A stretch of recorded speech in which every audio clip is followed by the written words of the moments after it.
We have one that's deceased. We've had 3 transported to the hospital. For those most affected by a homicide, She asked me, when's her daddy gonna wake up and come home? the first 48 is just the beginning. You just hear gunshots. I could hear a woman. Okay. Oh my God, help me. She said it was my ex-boyfriend. It's all testosterone, running wild. He had shot and killed people that he didn't know. You can't be a vigilante and you can't just go on a killing spree. It's what nightmares are made of. This is the story of the fight for justice.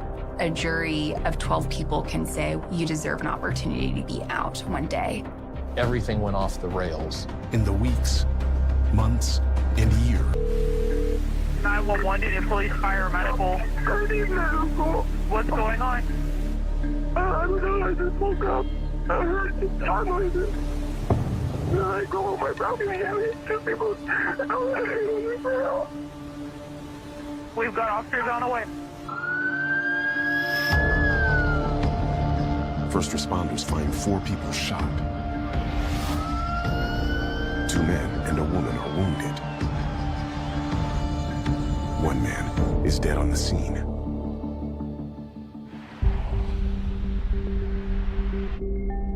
I grew up in Tulsa. Got to know a lot of what goes on the streets. I always want to do the best job for the city. I just wanted it to be a safe place to live.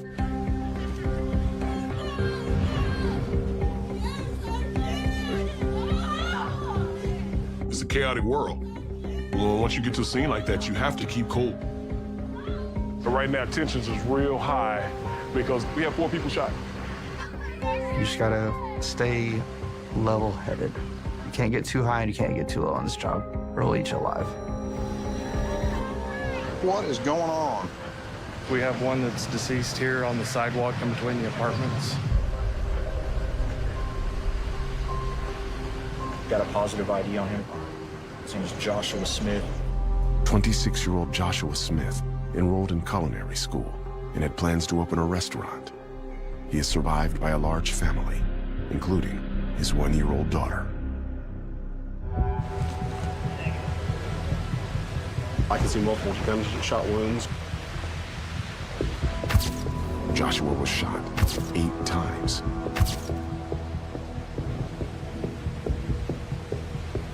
We've had 3 transported to the hospital for gunshot wounds. One shot in the head doesn't look good.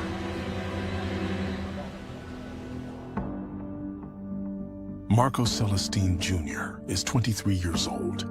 He enjoys fishing, rafting, and dancing. He and his girlfriend Raven have a daughter and another baby on the way. But we have to just follow the evidence, follow the leads, and then let that take you to where you need to be. And we got several casings here in the parking lot, on the sidewalk. They recover 11, all .40 caliber. Looked initially like it started out here in the parking lot. Shots were fired. The scene was basically the entire apartment complex. There was people shot in different parts of the complex. They continued down here to the east. Also the hallway to the north, another victim. That's where she went down. She got shot in the body. So we can talk to her. Yeah. A 19-year-old woman is in stable condition at the hospital. And there was another witness that was actually pursued from that area of the initial shooting and was shot at a laundromat not far from the scene. He had been transported out in stable condition. The bullet is still lodged in his body. He's 27 years old. These victims, they had to be terrified. One of the more horrific cases I've had. It's what nightmares are made of. So the first thing that I want to do is start assigning the officers different tasks. Public safety is a concern when you have a mass shooting like this where 4 people have been shot. So we're all doing our best to find the suspect as quick as possible. While detectives Leatherman and Brown head to interview surviving victims at the hospital. Okay, The team canvasses the apartment complex. Let me talk to you real quick, ma'am. Detective Warner, I'm on TPD homicide. We need the community. Trust is very, very important. I got shot in my basement. Just like hell, I just got shot. I'll need you to come down with us. Right now, me and Max have done everything that we can do here. We're gonna head downtown and start on the interviews. 2 hours into the investigation, We bring witnesses back to the detective division because it separates them from the scene. This person may have seen something that was very, very important, but listening to someone else, it can become skewed a little bit. So we want to try to separate all our witnesses so we can get the true story. I do appreciate you coming down. You're gonna talk to me? Everybody in that situation is a little traumatized. That helps when you bring them down to detective division. It gives them a little time to calm down before you start the interview. I'm sitting on my couch with my cat, watching TV, and then out of nowhere, you just hear gunshots. Consecutive boom, boom, like just going off. Okay. I just hit the ground. When the gun stopped, I could hear a woman. Okay. I said, oh my God, help me. I swung my door open. That's what happened. Then everybody started coming out. You know, people started running. Oh my God. Oh my God. She said, it was my ex-boyfriend. So they gave us a lead, the girl's ex-boyfriend. across town, Can you hear me? Hey, I'm with the police department. Leatherman talks to the 19-year-old victim as she prepares for surgery. And we were hoping the victim could positively identify the suspect and give us a motive as to why he did what he did. Who shot you? Caleb Young. Tell me what happened. I went over there to visit my friend Josh. We walked up to the laundromat, and one of Caleb's friends was there. I saw him on the phone when we walked away from there. He was looking over at me. I had a feeling that it was Caleb that he was on the phone with. About 30 minutes later, Caleb popped up. Why did he do this? Because we broke up. He threatened to kill me before. She believes Caleb was jealous of one of the victims who was her new boyfriend. So what did these other individuals do to you? Is it just that you were so angry that you took out everybody that was with the person that you were really trying to get?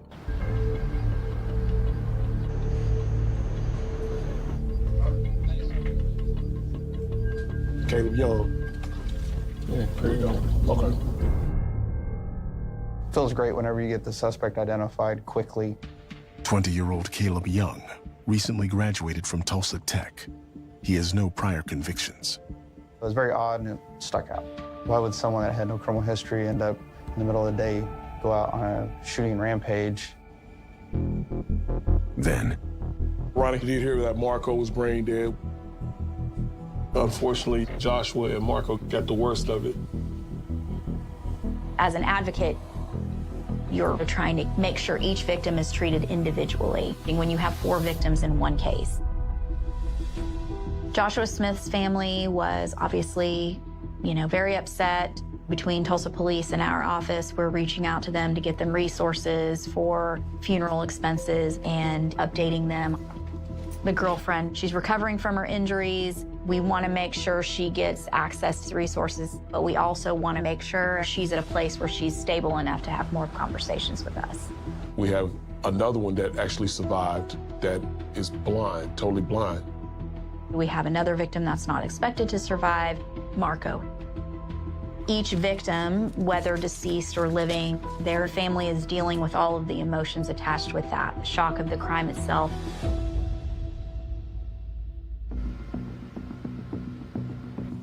We have a really good suspect in mind, then it's not asking to get him arrested for the safety of the citizens. And we notify our fugitive warrants unit, and then we start looking for this person. After you get a suspect's address, it's all hands on deck. 3 hours in, Detective Chase Calhoun heads to meet officers at Caleb's address. They're sitting on the house. We have a white Nissan Altima. that Lance can get into. Fugitive warrants officers spot Caleb leaving his home. I'll be up there in a minute. Just be advised, we got 2 officers in front of the car. We had a suspect that was extremely dangerous that was willing to go in broad daylight and shoot someone he knew and total strangers. We don't know the mindset of the suspect. We don't know what he's out to do. Get that person in custody as quick as we possibly can.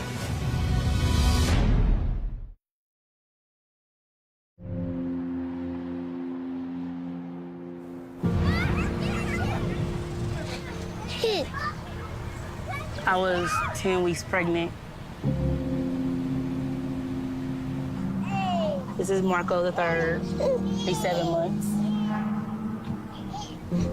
My daughter talks about him all the time. She asked me, when's her daddy gonna wake up and come home? I just miss his presence. He was awesome.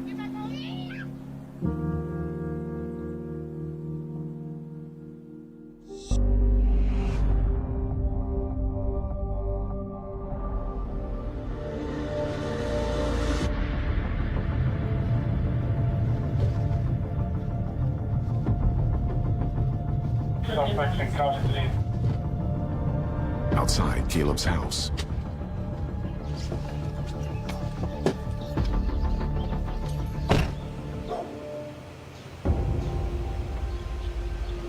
The suspect gets in the white car and they take off. That car was subsequently stopped by fugitive warrants, and Caleb was taken into custody without incident. We also picked up the family member, and we were able to transport them downtown. The house is secured. We're feeling relief that everybody's safe.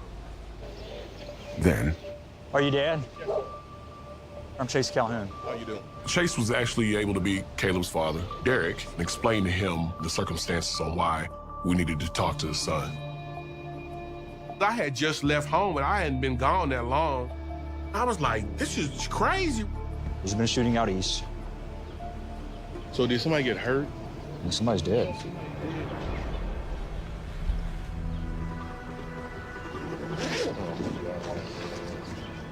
I was just like, what? I still couldn't believe it. So would you be willing to go downtown with us? I definitely, yeah.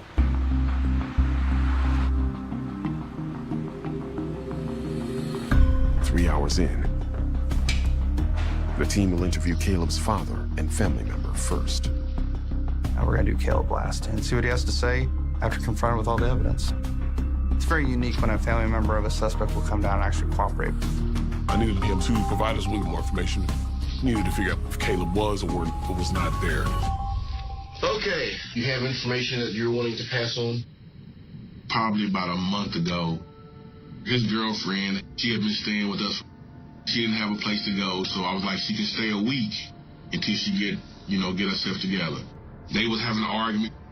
It was pouring down rain and they were out in the street fussing and fighting. And then next thing I know, he came over and he punched the trailer so hard, I thought he broke his hand. He says Caleb's girlfriend left the next morning. That following Monday, she called me. I left some clothes over there. Can I come get them? She came with a guy. She was expecting me to be gone, and they parked up the street, came and got the rest of her things. Caleb, he didn't even know she was here. No sooner than they got around the corner, Caleb said, Dad, that guy that was with her just sent me a message telling me I'm gonna get mine. I mean, it was text saying, we know where your sister's room is. I said, look, man, you have to be careful of guys like this. The guy just kept going back and forth. Derek spoke about people threatening Caleb, but I was just trying to figure out what was going on in his life to where he was getting these threats. I mean, was he doing something else that somebody be after him? No, not to my knowledge, no. He says Caleb had something else to look forward to. So he went out and did all the stuff to join the service. He's supposed to be leaving in June. Which branch? Marines. And so we was on that path. Homicide suspects usually don't have a life plan that includes going to military service and serving in their country. So it did stand out in this case. So in your mind, it's all behind this girl? Yeah, because none of this started happening until he brought her home. Until he brought her home, they got into an argument, and then he was just like, I'm through with her. I think it was Wednesday or Thursday night, they came and shot the house up. Hang on, back up for a minute. I don't know who they is, but I know it's behind that girl. Were you or your family there? Yeah, we was all at home asleep. They just like pulled up, like right there, and just started shooting. Did you ask your son about it? Yeah, I mean, he was at home.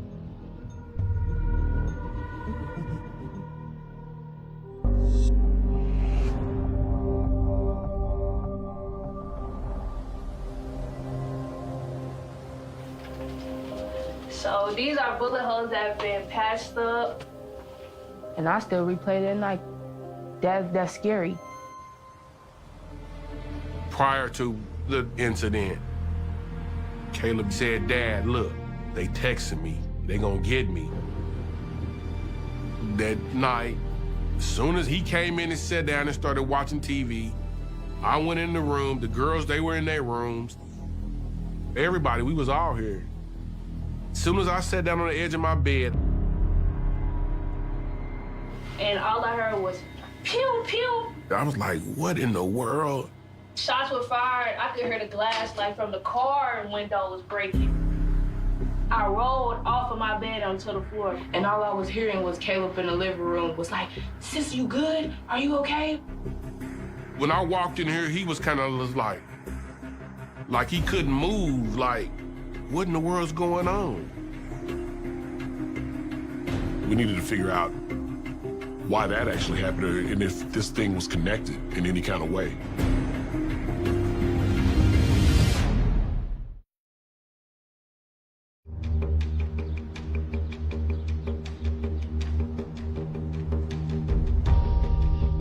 There's always two sides of the story, and we want it. We're definitely gonna listen, and maybe it will explain something we don't know about. So you obviously made a police report? Yes. Okay. We've reported a crime. These people, they were still driving down our street every day. They still texted Caleb every day. He thought, am I supposed to sit at home and wait? You get your house shot up, and then you go do a shooting. Yeah, I mean, anybody would think there's an obvious connection there, but I just had to find it prior to interviewing the suspect. You want to have as much information as you possibly can. That way you can have a conversation with the suspect. Warren turns next to Caleb's family member. And I believe this person is the one that actually made the phone call. We walked up to the laundromat, and one of Caleb's friends was there. I saw him on the phone. I had a feeling that it was Caleb that he was on the phone with. So I said, most of the questions that I'm asking you, I already know the answers to. Think before you answer your questions, okay? Were you in the laundromat? Yeah, I was on the laundromat. You on the phone, Caleb? I mean, if you were, you were. I mean, yeah. Did you tell Caleb that you saw somebody outside the apartments? I said I seen your eggs. Did you tell him that you saw somebody else out there? Anybody else? Did you see her with anybody? I think her little boyfriend or whatnot. Did you say what he was getting ready to do? Nah, he walked off. Just when I heard them gunshots, yeah, like damn. Just check the ride. This is my partner. Hey, Dan. Was he mad about the other guy dating his ex-girlfriend? No, he was mad about them shooting the house. The family member seems to think the house had been shot up and it had enraged Caleb so bad that he wanted revenge. In the car right after it happens, would you say he was nervous or excited or not his normal self? He was actually he was normal. Normal after, okay. It was no, I was upset. It was no being angry. It was almost a sense of I got somebody back. It was unnormal of how a person would react after such a thing. Just sit tight, bro. I can't really explain why Caleb got out of the car and just started shooting people without even confronting them. Hopefully he'll give a statement at that point. And I'm Detective Warren. This is my partner, Detective Ryder. I wasn't going to go in and start pointing fingers at him. We just went in and we just held a conversation. I just wanted to go in and just get the truth from him. I believe a lot of times they just want to get it off the chest. Man, I was talking to your dad. Are you talking about going to the military? Marines. Well, I was going to take my drug test today until all this happened. And he said a kind of a key word before all this happened. Now, that opened the door, so we want to know what all this is. Here's the deal. I got some information that... Did somebody shoot your dad's house up? Yeah.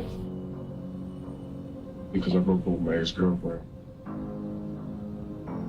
Okay. I guess she has a new boyfriend. Yes, he shot at my house. Had you ever met him before? Oh, I ain't met him. About a month and a half ago. They had called my phone talking about, yeah, I pulled up to your house. He'd been threatened, but we don't know what the threats were. He wouldn't give me a name. We don't know how true that is. But today, something triggered you. Your friend called you and said she was at the apartment complex. Did you drive to the apartment complex? Mm-hmm. When you arrived at the complex, what is in your mind? I had to do something before he did something. When you left home, did you know you were going to shoot him before you even got out of the car? You come over shooting my house up, that's not gonna go. I'm not gonna let that slap. I kind of looked at Max, and Max kind of looked at me, and it was just like, wow. He was just as calm and collective as I'm sitting here. It was shocking to me. Caleb didn't see who shot up his house. He had no evidence who had done it. A month later, he had shot and killed people that he didn't know. He tried to somehow connect his house being shot up with those individuals that was with her. Where was everybody standing? Upstairs. Did they ever get a chance to even talk to you? No. See, most of them right there. Caleb says he spotted his ex-girlfriend and her new boyfriend. So shoot. The police ain't gonna do nothing if they come back and shoot us house. People know me, like, they know if they mess with me, I'm gonna get mad. I just get to a point where I'm not gonna stop. He was on a mission, and he was gonna complete his mission. Are you sorry for what happened this afternoon? You're not. Mm-hmm.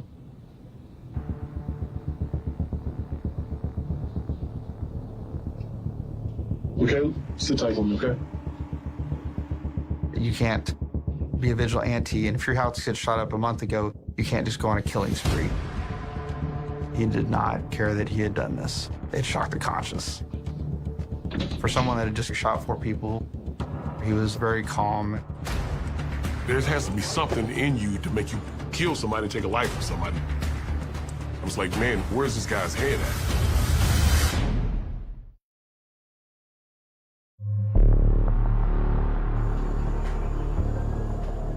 I'm Detective Warren, Tulsa Police Homicide. Warren calls Joshua's mother. We got the person that did it. They confessed to it. Yes, ma'am. You are welcome. You call me if you need anything, okay? Thank you very much. All right. She's distraught right now. What can you say? You know, but you're sorry.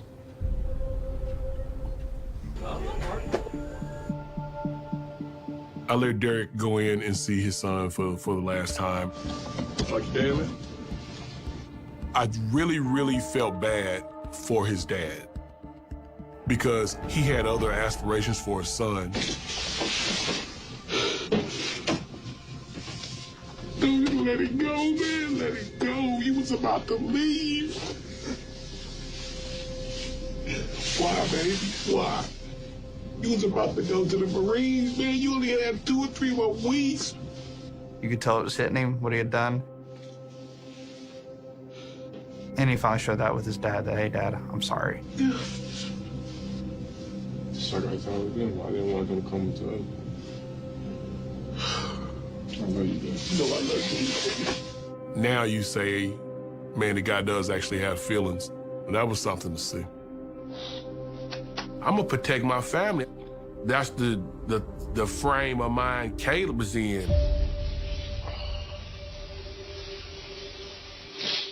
I just told him, I'm gonna love you no matter what. All right, baby. Take care of yourself, and we're gonna be looking out for you, okay? All right.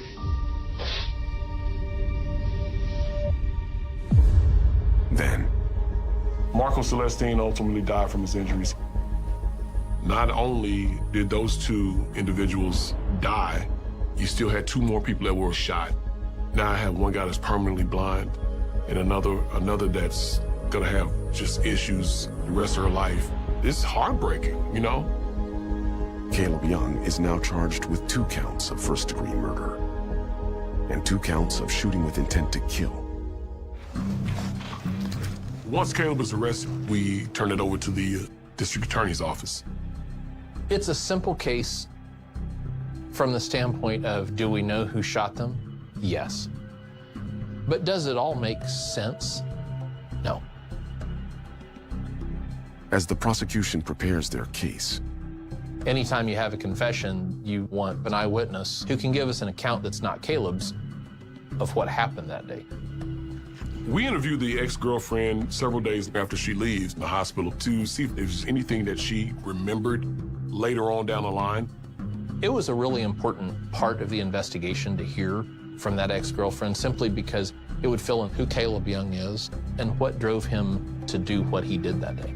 Okay, let's just kind of go back and be as detailed as you possibly can, okay? I went to see my friend Josh, and then I saw Caleb's friend on the phone over the trash can looking over at me. So I told Josh, I was like, Josh, I'm not feeling too good about this. It's okay. Like 30 minutes later, Caleb came around the corner, didn't say a word, looked right at me, and I knew what was gonna happen. He didn't say anything prior to pulling the trigger. He just walked up to the group and just started firing. You want there to be a fight, something that aggravates the situation that can explain it. He pulled the gun out, started talking to everybody. He shot me. But he just came up and started shooting people for no reason. I wonder if Caleb even knows what Caleb was thinking when he walked up and started firing on those 4 people. To your knowledge, anybody that got shot, did they have anything to do with his house being shot up? No, they did not. Nobody, like, not even I. The girlfriend denied any involvement, and there's no evidence that she ever did anything like that. There was no connection to any of these individuals to Caleb's house being shot up. Caleb Young got absorbed into the breakup. My house got shut up, it's probably her too. And I think he just kind of went from point to point connecting all those events and really didn't have any justification. Caleb's motive didn't hold water. Just as the prosecution's case is looking airtight, The defense asserted the issue of mental competence to the court. In the state of Oklahoma, competency is, do they understand the nature and consequence of the offense? Do they have the kind of mental acuity to allow them to participate and assist in their own defense? Those are kind of the fundamental questions that the court has to examine. The defense asserted that he wasn't competent to stand trial.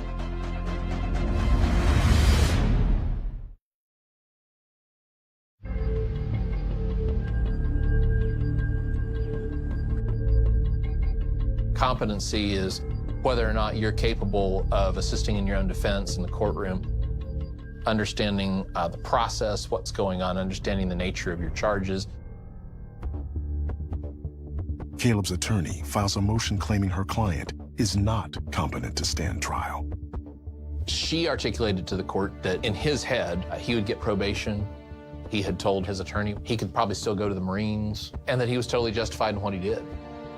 She knew all 3 of those things are not an accurate interpretation of his status. The task is to have Caleb forensically evaluated by a competent and qualified examiner, and then that report is sent back to the court. I performed a comprehensive evaluation in the Caleb Young case. Young adults really don't have logical, rational decisions to 24. The front lobes are not working, especially with males. It's all testosterone, running wild. And when they get into a precarious position, they react. This individual had some mitigating circumstances. They were shooting up his house. He had gotten to the point where he broke. He snapped. Caleb Young made a plan, followed through on the plan, and then worked to get away. When we're talking about whether someone can be held accountable for what they've done, the question is, do you know in that moment whether what you're doing is right or whether what you're doing is wrong? It was very clear that he was an intelligent young man. When he approached the group and started firing, that he knew what he was doing. At the end of the day, Caleb's interview, when he point blank, in a cold, cold way, stated that once you get me going, there's no stopping me, that was due to a very intentional decision on his part to go to that apartment complex that day and open fire. Caleb Young absolutely understood the ramifications of his actions. That's competency. So ultimately, the court found Caleb Young to be competent to stand trial. After the competency process, we were on a trial track and we were ready to go. But as the court date approaches, Caleb's attorney came to us with a request for a plea agreement, and part of that discussion was obviously Caleb's age. He was a really young guy at the time of these crimes. If it would save the victims' families going through the trial, if it would save a group of citizens from having to see the pictures, then it seemed like that was a fair resolution. And so I offered what I thought was fair. The offer was life imprisonment with the possibility of parole. Caleb was sitting in the county jail, and he was just like, man, if I'm about to do time, let me get it started. He had called me. He said he had signed for the plea deal. That is a big deal for someone to go ahead and plead guilty and without a jury trial. Victim advocates let the victims' families know, hey, we've offered life, and he's accepted.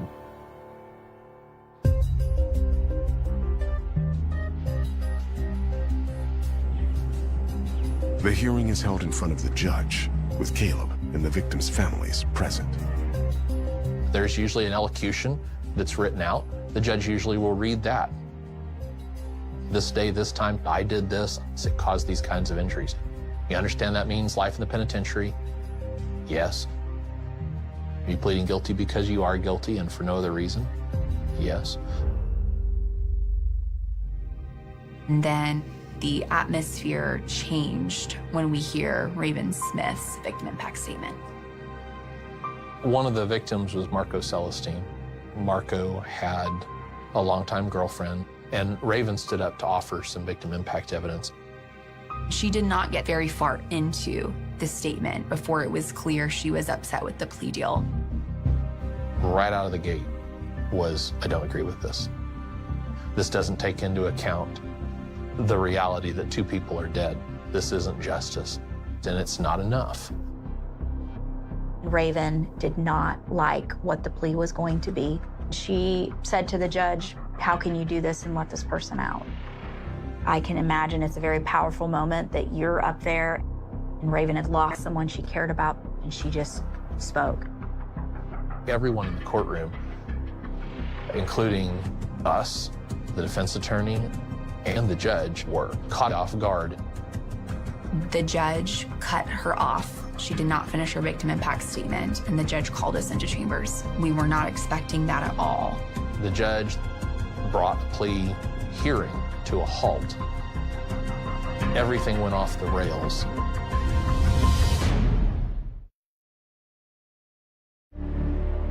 The families wanted a trial. They believed that this defendant would get more time with the jury. After we talked in chambers, counsel came back out into the open courtroom, and judge quickly let us know that she was not accepting that plea. The judge was uncomfortable with the family being upset, and so she stopped it and said, "Well, we'll just set it for trial." While the victim's family was happy at that point in time, that Caleb was no longer going to be sentenced to life with parole. That could have very well been what the jury's going to do next at a jury trial. When Caleb had gotten the deal, and then they took it back from him, he was kind of upset. How could you offer a man or a woman something and then take it back? We were just dumbfounded. And Mr. Young's attorney was really frustrated. She filed the Oklahoma Court of Criminal Appeals. It is asking them to enforce the plea agreement that was offered previously. One of the arguments that the defense made in their motion was that by sending Mr. Young to trial, that it was exposing him to double jeopardy. Caleb's attorney was saying he pled guilty, and now you're taking him to a jury trial, which is being prosecuted. It's like him being prosecuted twice for the same thing. And double jeopardy stands as a constitutional right where you cannot be tried for the same offense twice.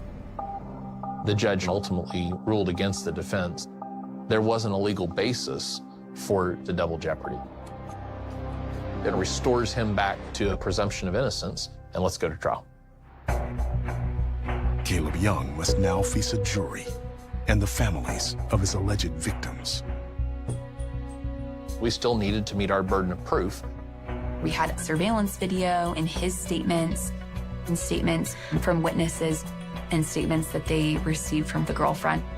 And the jury got to see still photos, and then they got to hear from Detective Warren. I think we've presented several videos during court. One was found after Caleb's arrest. We had video of the shooting,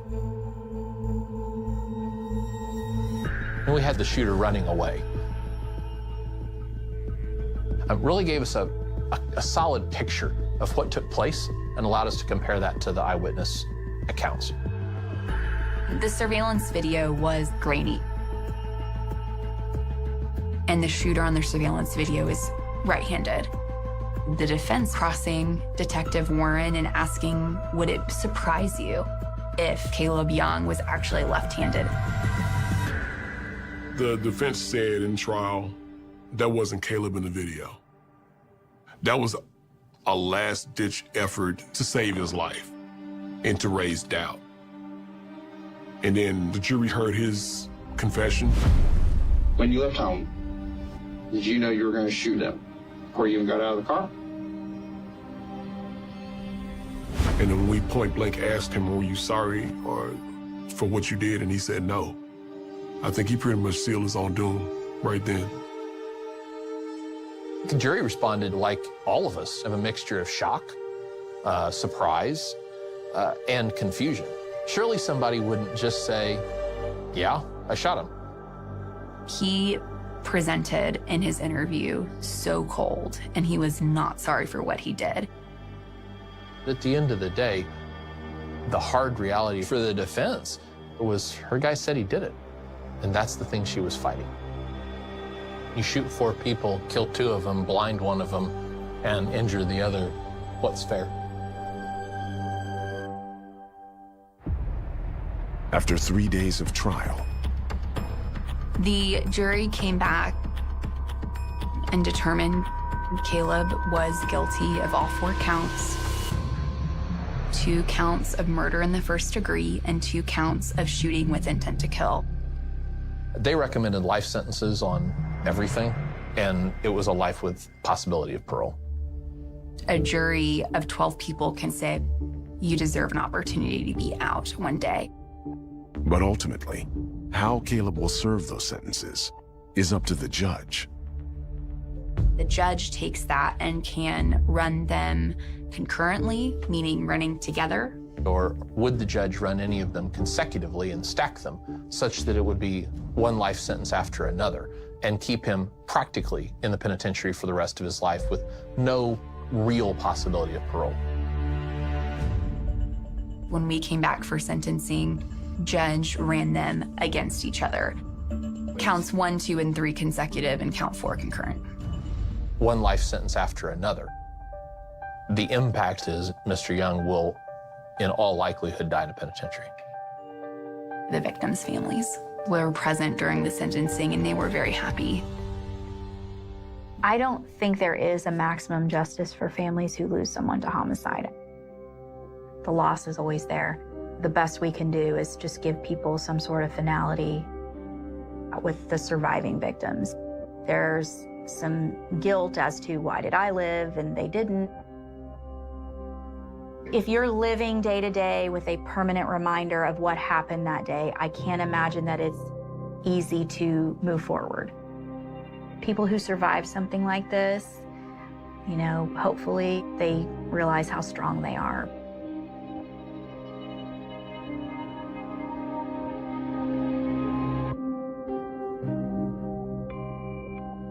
I do give that condolences to their family, and still do.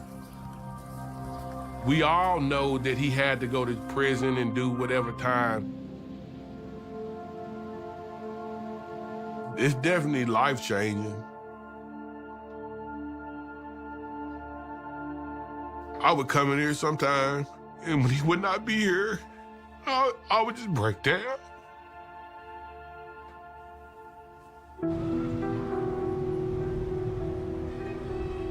One year after the shooting that injured two and took the lives of Joshua and Marco. Who is that? My dad. Marco was funny. He was nice. I mean, he loved his kids. 1, 2, 3. We love you, partner. It's fine. I love you, Daddy. The evidence had been sitting in a police evidence room for almost 40 years.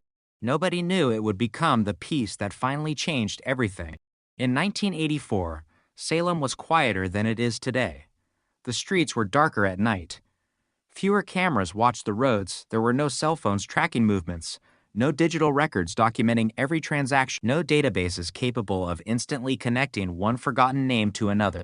If someone disappeared, investigators depended on people remembering what they had seen. If someone lied, detectives depended on finding the lie. And if evidence was overlooked, it could remain forgotten for decades. On a cold November evening in 1984, 27-year-old Laura Bennett left her apartment in Southeast Salem. She told a neighbor she would be gone for less than an hour. She never came back. At first, nobody thought it was a murder. Laura was young. She was independent. She worked at a local medical office and had a small circle of friends. She had no known history of disappearing. No one expected danger. Her neighbor remembered seeing Laura walk toward her car shortly after 8 o'clock. The parking lot was nearly empty. A light rain had begun falling. Laura carried a small purse and a paper bag. She unlocked her car. She got inside. Then she drove away. That was the last confirmed sighting of her alive. The next morning, Laura's supervisor called her apartment. No answer. Another call followed. Still nothing. By noon, her absence had become impossible to explain. Laura had not arrived at work. She had not called. She had not contacted her family. Her car was missing. Police were notified. At first, officers treated it as a missing person investigation. They checked hospitals. They checked local roads. They contacted friends. They searched places Laura was known to visit. Nothing. Then, shortly after midnight, a patrol officer noticed something unusual on a quiet road outside Salem. A vehicle was parked on the shoulder. The headlights were off. The driver's door was closed. The car appeared abandoned. The license plate belonged to Laura Bennett. Inside, officers found her purse. Her identification was still there. So were her keys. But Laura was gone. There was no obvious sign of a struggle. No broken window. No overturned seats. No blood visible inside the vehicle. That detail immediately complicated the investigation. If Laura had been abducted from the car, why was there no obvious evidence? If she had left voluntarily, where had she gone? And why would she leave her purse behind? The questions began multiplying. Investigators searched the area around the vehicle. They found footprints in wet soil. Most were too damaged by rain to identify. A second set appeared farther from the road. That discovery changed the tone of the search. Detectives began treating the vehicle not simply as an abandoned car, but as a possible crime scene. Officers photographed everything. They collected fibers. They collected fragments. They searched beneath the seats. They examined the trunk. They checked the doors. They looked for fingerprints. At the time, forensic technology was nothing like what investigators have today. A tiny trace of biological material might be collected without anyone knowing whether it would ever become useful. A fingerprint might be too incomplete to identify. A fiber might simply be labeled and placed into an evidence envelope. Investigators could not predict which piece would matter. They had to collect what they could. And they did. By sunrise, Laura's disappearance had become a major investigation. Search teams moved through the surrounding area. Officers checked drainage ditches. Volunteers walked through wooded sections. Dogs were brought in. The weather made everything harder. Rain softened the ground. Wind scattered leaves. Footprints disappeared. Small pieces of evidence became almost impossible to distinguish from debris. But the search continued. For 2 days. Then 3. Then 4. On the 5th morning, a hunter discovered something along an isolated stretch of land outside the city. At first, he thought it was clothing. Then he saw the body. Police arrived within minutes. The scene was secured. The victim was eventually identified as Laura Bennett. She had been dead for several days. The missing person investigation became a homicide investigation. And Salem suddenly had a murder. The medical examiner determined that Laura had suffered fatal injuries consistent with homicide. Investigators began reconstructing her final hour. She had left her apartment. She had driven away. At some point, she had encountered someone. Her car had been abandoned. And somehow, Laura had ended up miles away. The killer had vanished. There was no obvious eyewitness. No confession. No weapon. No clear motive. Only fragments. A vehicle. A purse. A few damaged footprints. A handful of fibers. And a woman who would never return home. Detectives started with Laura's personal life. They interviewed coworkers, friends, neighbors, former acquaintances, anyone who had spoken to her during the days before her death. They wanted to know whether Laura had been frightened, whether she had received threats, whether someone had been following her, whether she had mentioned a stranger. One coworker remembered Laura saying that someone had called her apartment several times. But Laura had not seemed particularly worried. Another friend said Laura had recently argued with someone. The identity of that person became an early lead. Detectives questioned him. He denied threatening Laura. He denied seeing her that night. He provided an explanation for his whereabouts. At the time, investigators could not disprove it. The lead weakened. Then another name appeared. A man who had occasionally done repair work near Laura's apartment building. He knew the residence. He knew the parking lot. He knew when people came and went. That alone meant nothing. But investigators discovered that he had spoken with Laura shortly before her disappearance. He admitted the conversation. He said it was brief. He said he had not seen her afterward. Again, there was no evidence strong enough to hold him. The investigation widened. Detectives followed dozens of leads. Some ended immediately. Others lasted weeks. Every possible suspect had to be considered. But without a witness, the case remained difficult. The investigators needed something physical, something that could survive questioning, something that could connect a person to Laura. They returned to the car. The vehicle was processed again. Every item was cataloged. The steering wheel, the door handles, the seats, the floor, the trunk, the paper bag, the fibers. The officers noticed something near the passenger side floor, a small dark fiber.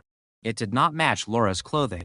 It was collected, placed into an evidence envelope, cataloged, then stored. At the time, nobody knew what it was. It could have come from a coat, a blanket, a car seat, a carpet, almost anything.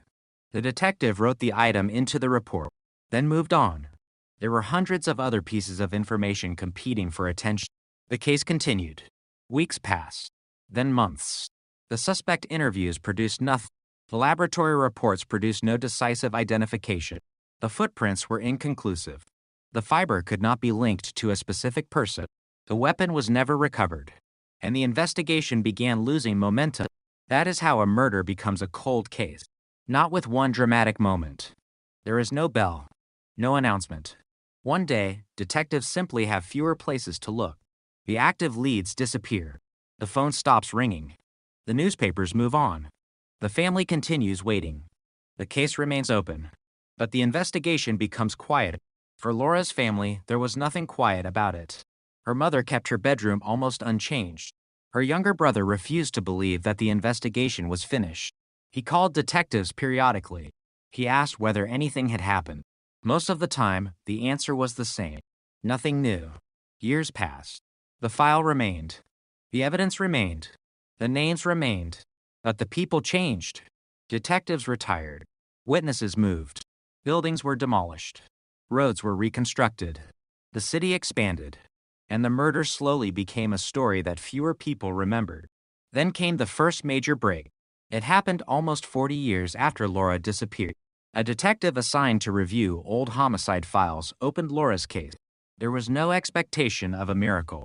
The detective simply wanted to determine whether any evidence had never been fully tested. The original reports were scanned. The evidence inventory was reviewed. The old photographs were examined. And then the detective found the reference. Item 84. 117. A small fiber recovered from Laura's vehicle. The description was only a few lines. Dark synthetic material. Recovered from passenger side floor. Preserved. Untested beyond original microscopic comparison. The detective stopped. Untested. After all those years, the evidence had never produced an identification. That did not mean it contained the answer, but it meant nobody could say for certain that it did not. The item was retrieved from storage. The envelope was old. The label was faded. But the chain of custody was intact. Inside was the same tiny fragment investigators had collected in 1984. A piece of evidence so small that it could fit beneath a fingernail. For decades, it had meant nothing. Now modern forensic technology had changed the possibilities. Investigators submitted the material for advanced examination. The laboratory began testing. And for the first time since Laura Bennett disappeared, a piece of evidence from the original crime scene was about to speak. The question was whether it would say anything at all, because after nearly 40 years, investigators had learned one painful truth. The past does not always leave answers behind. Sometimes it leaves only fragments. A photograph, a statement, a footprint washed away by rain, a vehicle abandoned in darkness, a fiber trapped beneath a seat. And sometimes, if that fragment survives long enough, science can finally reveal what investigators could not see the first time. The laboratory report was still pending. The detectives waited. The family waited. And somewhere inside that old evidence envelope was a clue that had been silent since 1984. Nobody yet knew whether it would identify a killer. Nobody knew whether it would eliminate a suspect. Nobody knew whether the case was about to change forever. But after 38 years, the forgotten evidence was finally being examined again. And this time, the investigators were ready to listen. The laboratory report did not arrive with sirens. There was no dramatic phone call in the middle of the night. No detective running through a hallway. No television camera waiting outside the station. The breakthrough began quietly inside a laboratory where a technician examined a piece of evidence that had been collected in 1984. A small dark fiber. Item 84. 117. For decades, it had been almost meaningless. A fragment. A question mark. Something investigators had preserved because they knew better than to throw evidence away, even when they had no way to explain it. Now the technology was different. The laboratory could examine characteristics that investigators in 1984 could never have analyzed with the same precision. The fiber itself could not tell a story. It could not say who touched it. It could not explain why it was inside Laura Bennett's car, but it could provide a comparison. That was enough. The detectives waited for the first result. And while they waited, they returned to the old file. They read everything. Again, the original missing person report, the first search, the discovery of Laura's vehicle, the discovery of her body, the autopsy, the witness interviews, the suspect interviews, the evidence inventory, the photographs, the handwritten notes. Everything. One detail kept appearing. Laura had not appeared frightened when she left her apartment. That suggested she had not expected danger. She knew where she was going. She may have known the person she was meeting. That possibility became important. If the killer had been a complete stranger, why would Laura have entered the situation willingly? If she trusted the person, how had that trust been used against her? Investigators began rebuilding the final evening. It was not easy. The original reports did not provide a perfect timeline. sometimes were approximate. Some witnesses remembered only portions of the evening. Some accounts had been recorded days after the event. But a pattern emerged. Laura left her apartment shortly after 8. She was seen near her vehicle. She drove away. Later that night, her car was found abandoned. The body was discovered days afterward. The gap between those points was where the murder had occurred. The detectives wanted to fill it. They began checking old telephone records where available. They examined employment records. They reviewed addresses. They looked at people who had interacted with Laura during the final week of her life. One name appeared repeatedly: Daniel Mercer. He was not Laura's boyfriend. He was not a family member. He was not a close friend. He had worked as a contractor in the area and had occasionally performed maintenance work near Laura's apartment complex. In 1984, investigators had interviewed him. He had admitted knowing Laura. He said they had spoken several times, but he denied having any romantic relationship with her. He denied meeting her the night she disappeared. His statement had been considered. Then the case moved on. Now detectives looked at Mercer differently. The original report contained something they had not noticed before. Mercer had told investigators he had been working late that evening. He had given the name of a coworker who supposedly saw him. But when detectives checked the old statement, the coworker had never been formally interviewed. That was strange. If the coworker could confirm Mercer's alibi, why had nobody followed up? The new detective searched for the man. The original name was incomplete. There was no current address, no recent phone number. The investigator searched employment record. Nothing. Then an old newspaper archive produced a possible lead. The co-worker had moved out of Oregon years earlier, but he was alive. Investigators located him, and when they asked about November 1984, the man's reaction surprised them.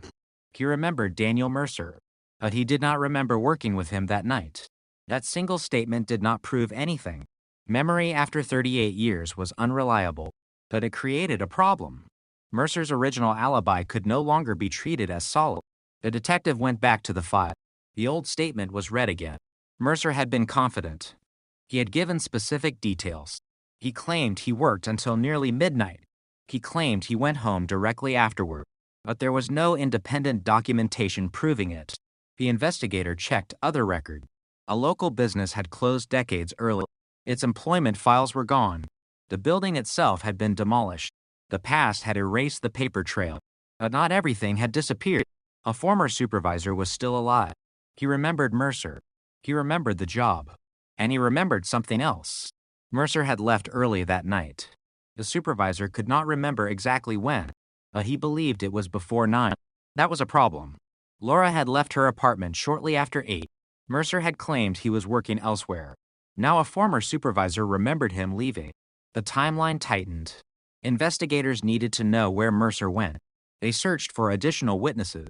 One former employee remembered seeing Mercer near his vehicle.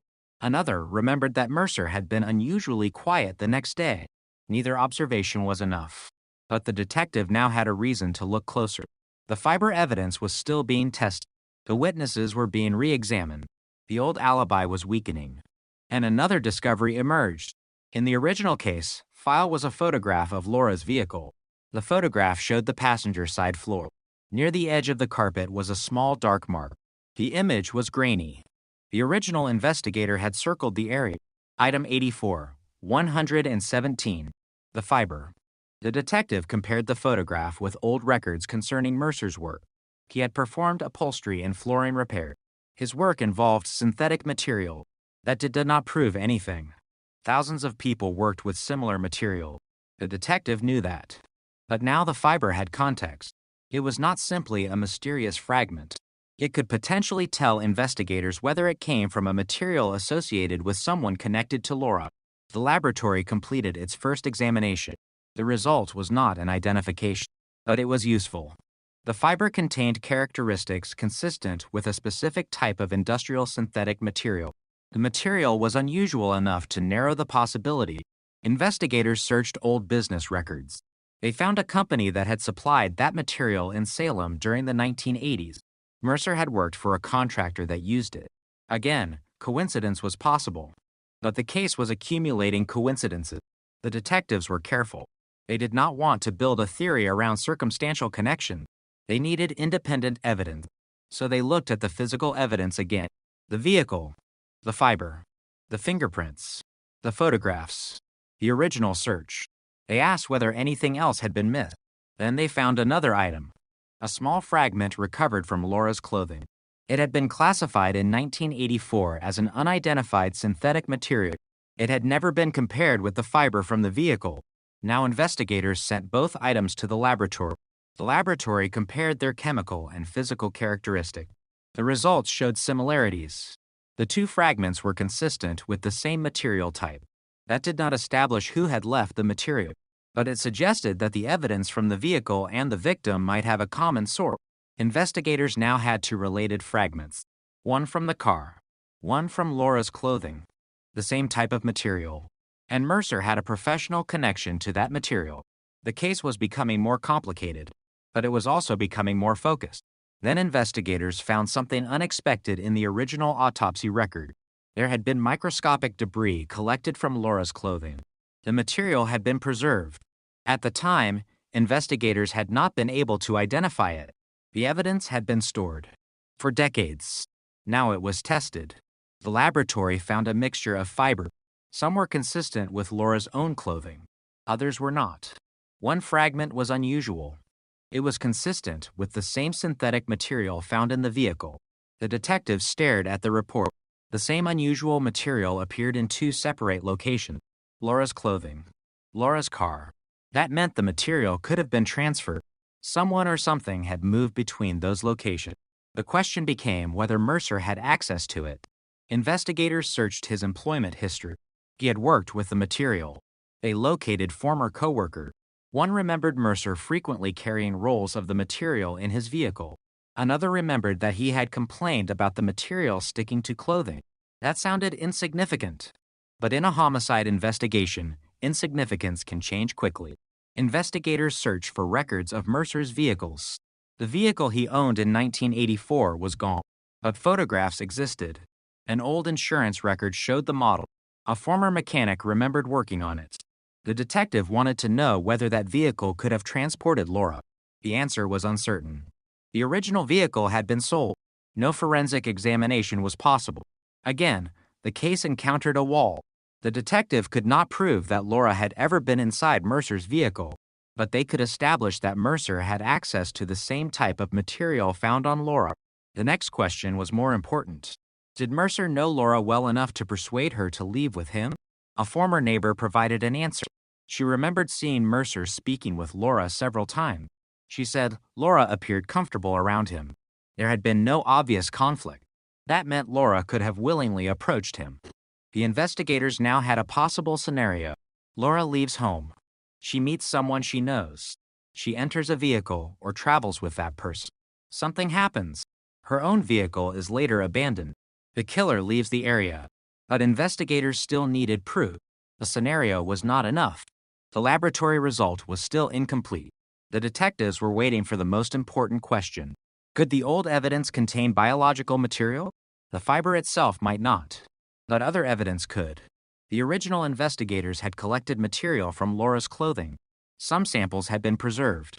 At the time, they had been examined only under the technology available in 1984. Modern testing offered another possibility. The detectives requested advanced DNA analysis. The laboratory accepted the evidence. The chain of custody was checked. The samples were transferred under controlled conditions. Then the waiting began again. Meanwhile, investigators revisited another part of the case. The phone calls. Laura had reportedly received repeated calls before her disappearance. The original reports described them as unwanted, but not threatening. The caller had never been identified. In 1984, tracing a call could be difficult. There were no smartphones, no digital caller identification, no instant location history. Some telephone records had been lost. Others were incomplete. But investigators found a handwritten note in the original file.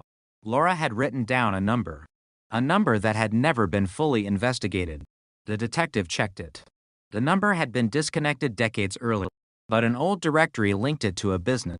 The business had been associated with one of Mercer's former employers.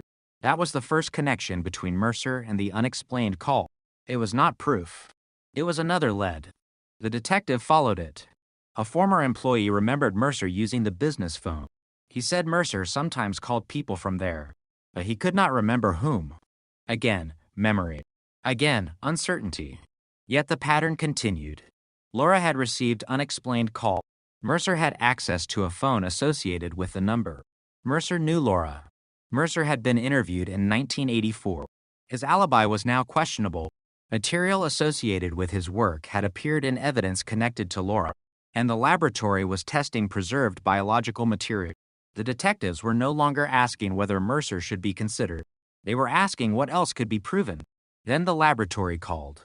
The DNA testing had produced a partial profile. The result was not complete, but it was enough to indicate that biological material from an unknown male was present. That changed the case. The detectives now had a biological clue. The profile was compared against available databases. Nothing immediately matched. The search returned no known suspect, no name, no arrest, no answer. But the profile could be preserved, and that mattered, because investigators could now compare it against specific individuals. Mercer became the obvious candidate. But obtaining a reference sample had to be done lawfully. The detectives watched him. They documented his movements. They did not confront him. They waited. They knew that a careless mistake could damage the case. Then, unexpectedly, the opportunity came. Mercer discarded an item containing biological material. Investigators lawfully recovered it. The sample was sent to the laboratory. A comparison was performed. The result arrived several days later. The partial profile from Laura's evidence was consistent with Mercer's DNA. The probability was extraordinarily strong. For the first time, the investigators had something that did not depend on a witness remembering 38 years earlier. They had science. The detective read the report twice. Then a third time. The old case had changed in a single document. The man who had once been only a name in a 1984 report was now connected to biological evidence recovered from the original investigation. But investigators still had to prove when and how that material got there. That question would become central, because DNA could place Mercer in contact with Laura. It could not automatically prove murder. The prosecution would need the rest. The timeline, the abandoned vehicle, the fibers, the witness statements, the false or questionable alibi, the phone calls, the location, the forensic evidence. Every piece had to fit. And as detectives began putting everything together, they realized something that made the case even more disturbing. The evidence had never been completely absent. It had been there from the beginning. The fiber, the unidentified material, the old telephone number, the incomplete alibi, the forgotten witness, the biological sample. The clues were scattered across decades. No single detective had seen all of them at once. The original investigators had not been careless. They had been working with limited technology and incomplete information. The new detectives had something the original team could never have possessed: hindsight, modern science, digital records, and the ability to search decades of information in ways that had been impossible in 1984. The murder had not changed. The evidence had not changed. The interpretation had. Now investigators had to decide what to do next.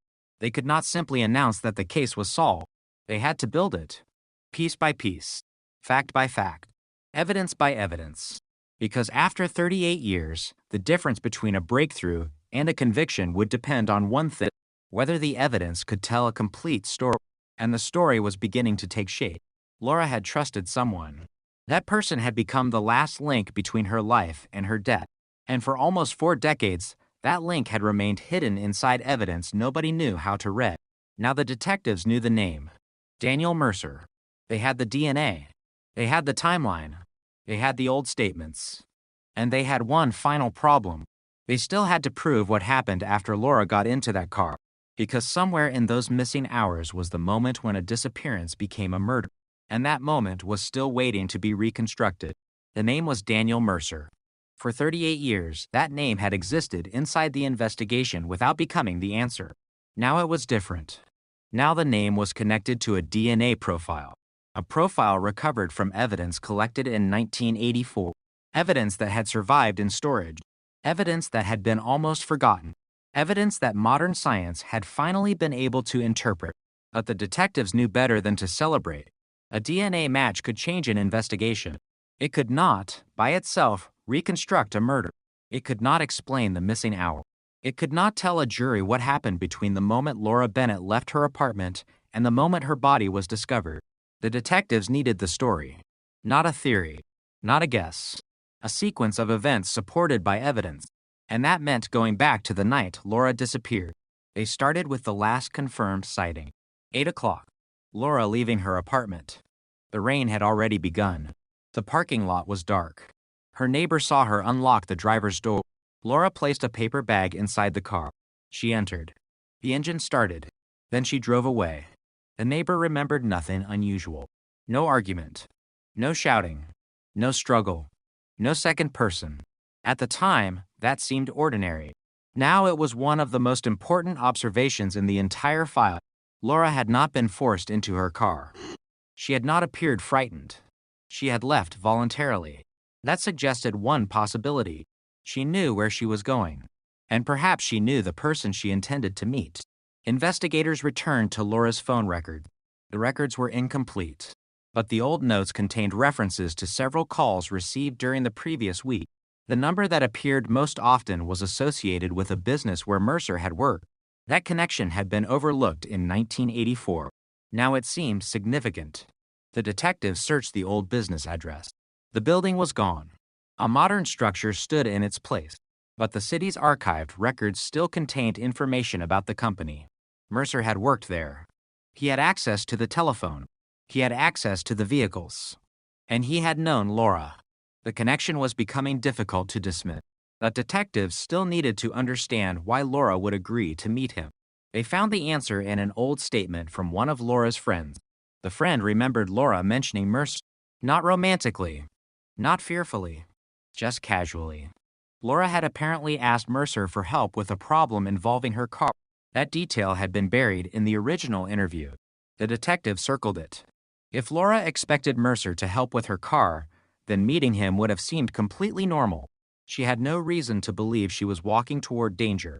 That possibility fit the evidence. It also explained why there had been no struggle at her apartment. Laura left willingly. She drove to meet someone. Then something happened. The next confirmed location was her abandoned vehicle. Investigators examined the distance between the two locations. The drive could have been made in less than 20 minutes. That left a narrow window. The detectives reconstructed it again. 8 o'clock. Laura leaves. 8:10. Possible travel. 8:20. Potential meeting. After that, the timeline becomes uncertain. Then the abandoned vehicle. The detectives looked at Mercer's own movement. His original statement claimed he had been working late, but the former supervisor had remembered him leaving early. The co-worker he had named as an alibi witness had denied remembering him working that night. The old alibi was collapsing. But prosecutors would need more than a weak alibi. They needed evidence connecting Mercer to the crime itself. That was where the DNA became critical. The biological material recovered from Laura's clothing was consistent with Mercer.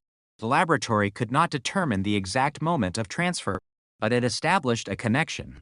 Investigators asked whether Mercer could have had innocent contact with Laura.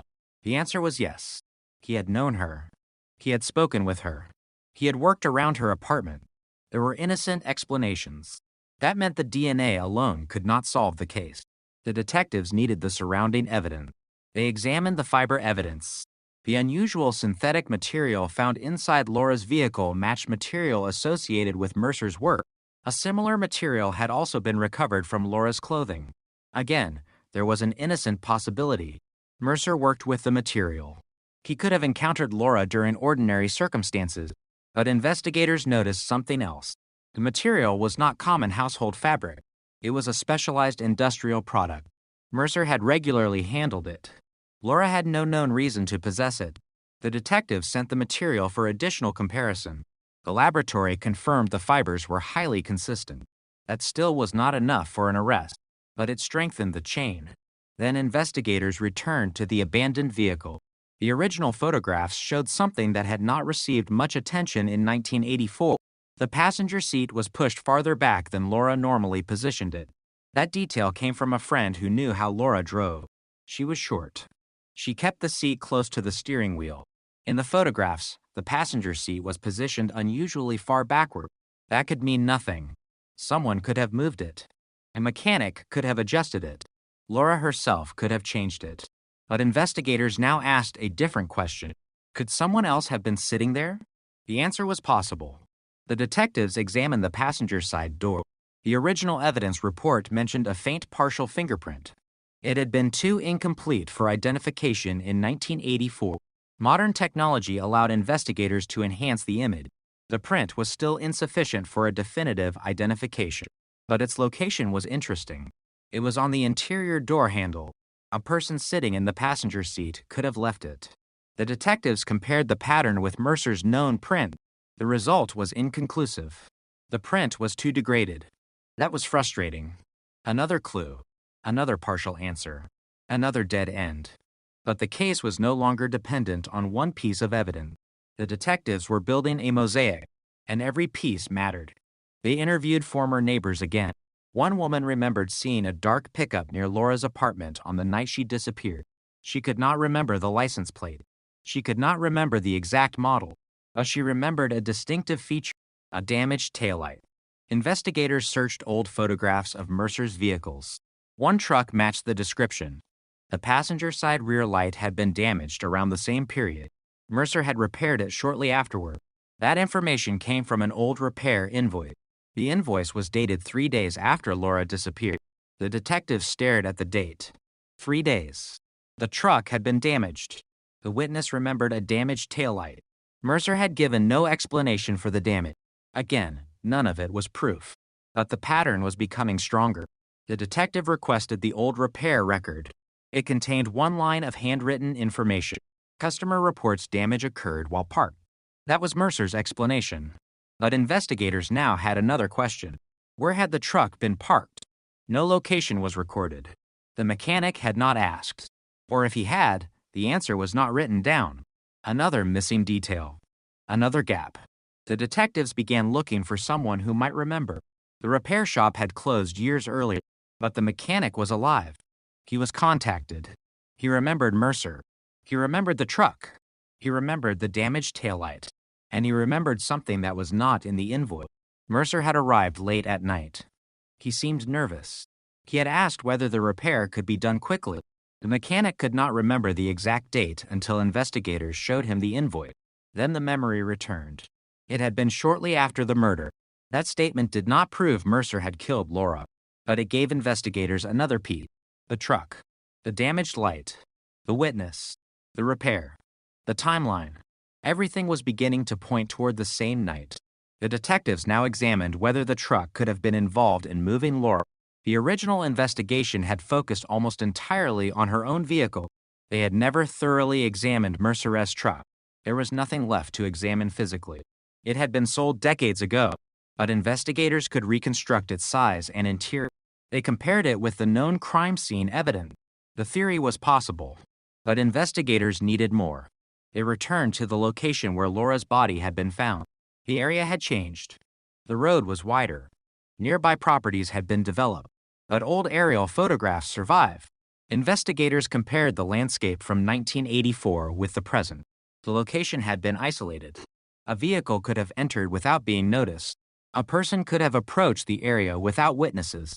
That mattered. The killer had not needed a complicated plan. They had needed privacy. And in 1984, there had been plenty of it. The detectives walked the old route. They measured travel times. They checked whether Mercer could have reached the location within the relevant window. He could. The timeline allowed it. That was another piece. Still, one question remained. Why Laura? Investigators looked into her life during the weeks before the murder. They found a financial dispute. Not a large one, but significant enough to matter. Laura had discovered irregularities involving money connected to a contractor. The contractor was not Mercer, but Mercer had worked for the company. Laura had apparently asked questions.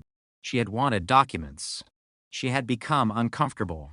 A coworker remembered Laura saying she did not trust someone connected to the business. She never gave a name.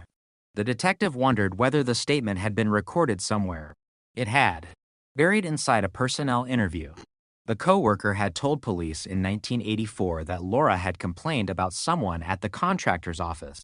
The original detective had not followed the lead, perhaps because there were too many possibilities. Now investigators had a reason to revisit it. They interviewed the co-worker again. The woman was older. Her memory was incomplete. But one thing remained. She remembered the name Mercer. She said Laura had mentioned him in connection with the dispute. That was significant. Mercer was not simply someone who happened to know Laura. He may have had a reason to fear what she knew. The detectives searched business records. The contractor had been involved in several questionable financial transactions during the period. Nothing had resulted in criminal charges, but investigators found that Laura had requested information. She had apparently been asking questions about payments. The motive began taking shape. It was not jealousy. It was not random violence. It may have been an attempt to silence someone. But detectives still needed to prove that theory. They examined Laura's personal papers. Some had been preserved by her family. Among them was a handwritten note. The note contained a name. The handwriting was Laura's. The name was Mercer. Under it were 2 words, "Ask why." That discovery stunned investigators. The note had never been included in the original police file. Laura's family had kept it among personal belongings.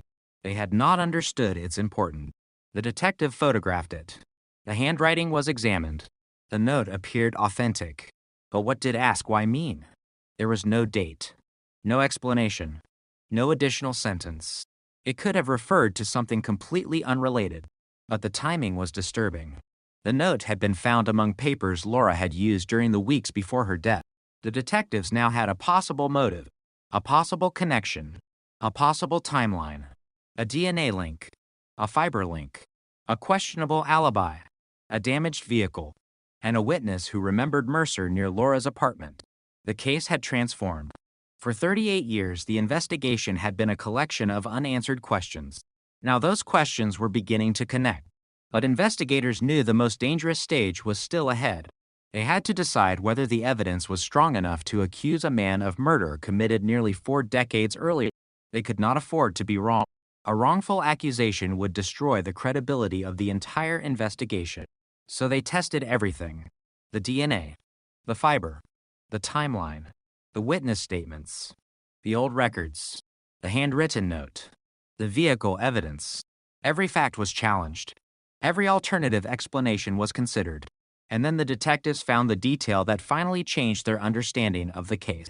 The DNA was not simply on Laura's clothing. It was found in a location that investigators believed was directly connected to the fatal assault. That made an innocent explanation much harder. The laboratory performed additional testing.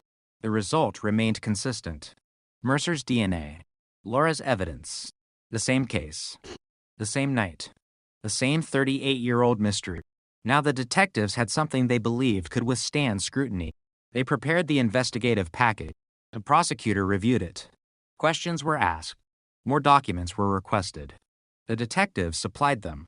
The prosecutor asked about the old alibi. They supplied the new witness statement. Questions about the fibers.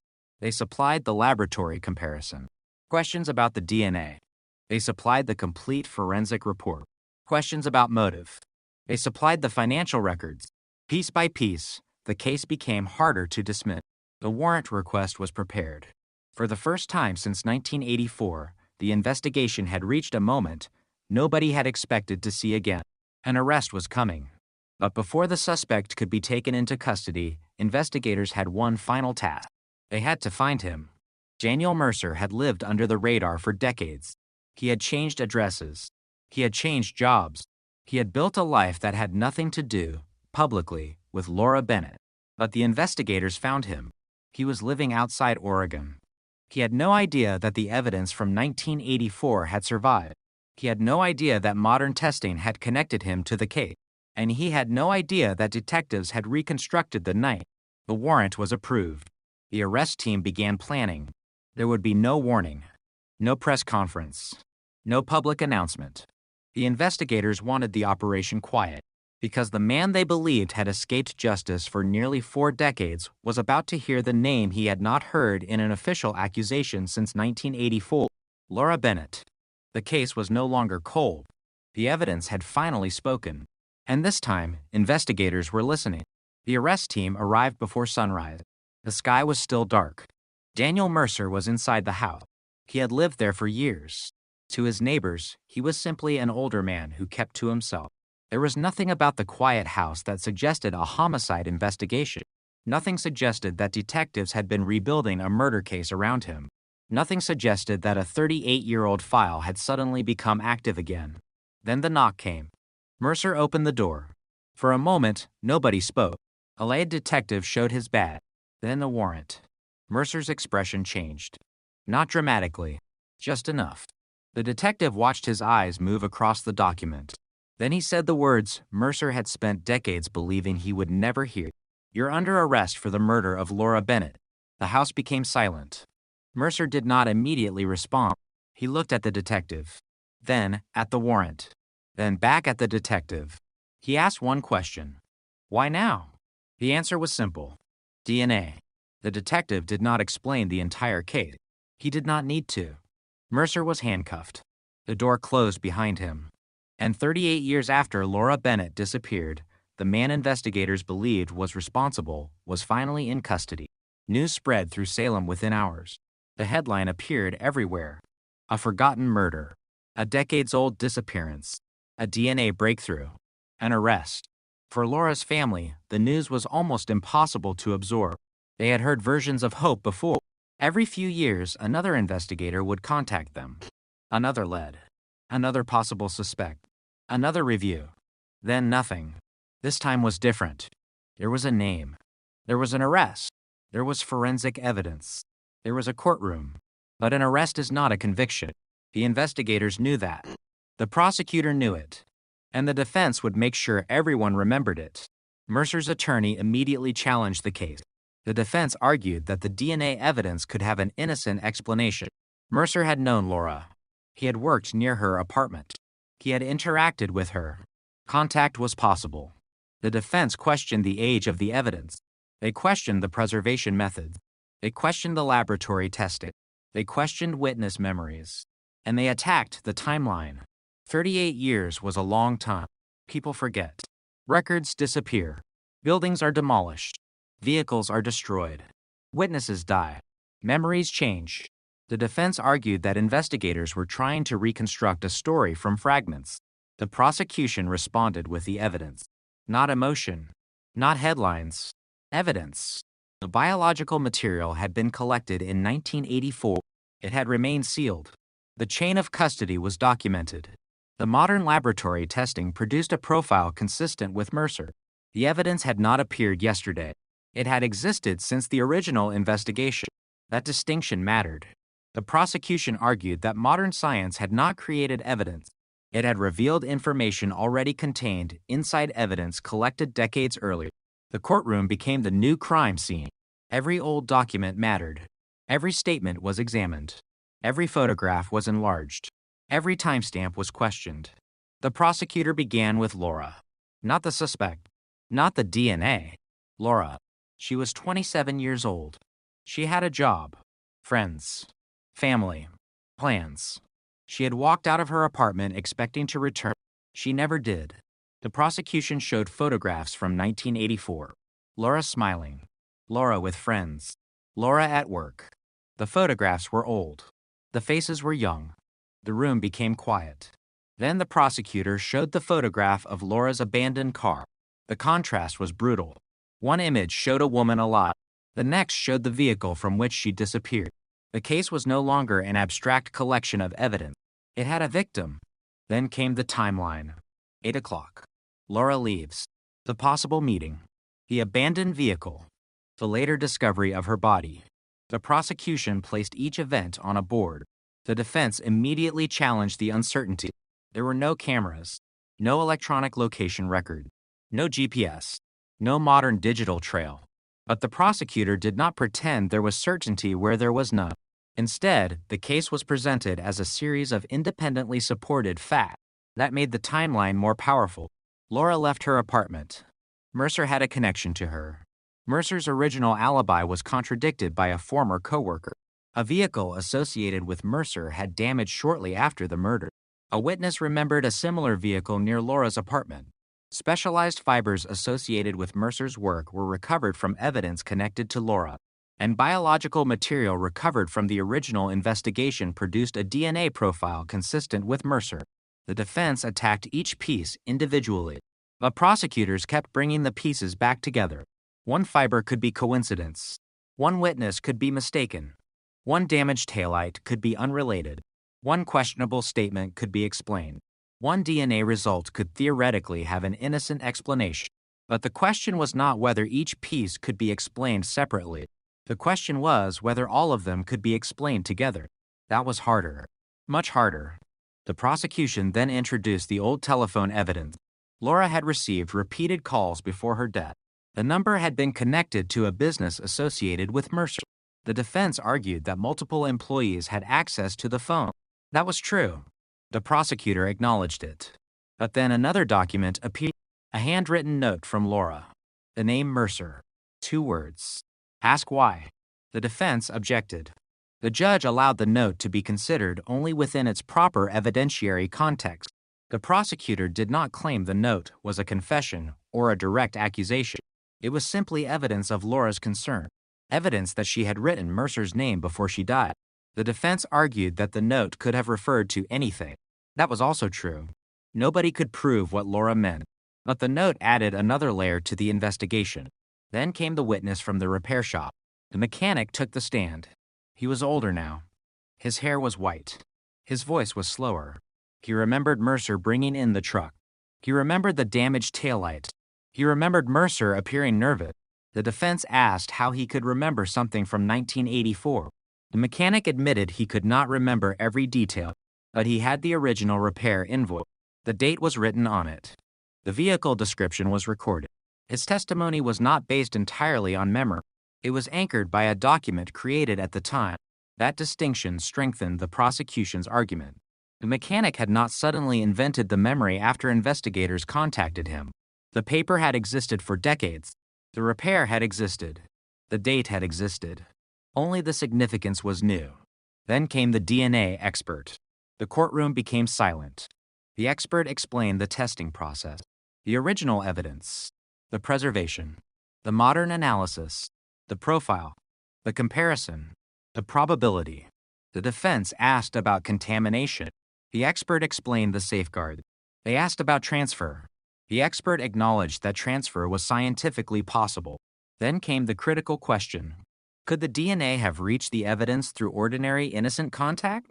The expert could not completely exclude every theoretical possibility.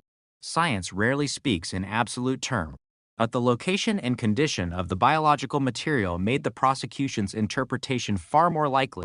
The defense pushed harder. The expert remained calm. The DNA did not say, Daniel Mercer killed Laura Bennett. DNA does not speak that way. It says something narrower. A biological profile was present. That profile was consistent with Mercer. The rest of the case had to establish what that meant. That was exactly what the prosecution attempted to do. The next witness was one of the detectives who reopened the case. He described finding the old evidence inventory. He described the faded envelope.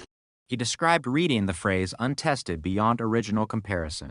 He described requesting the evidence.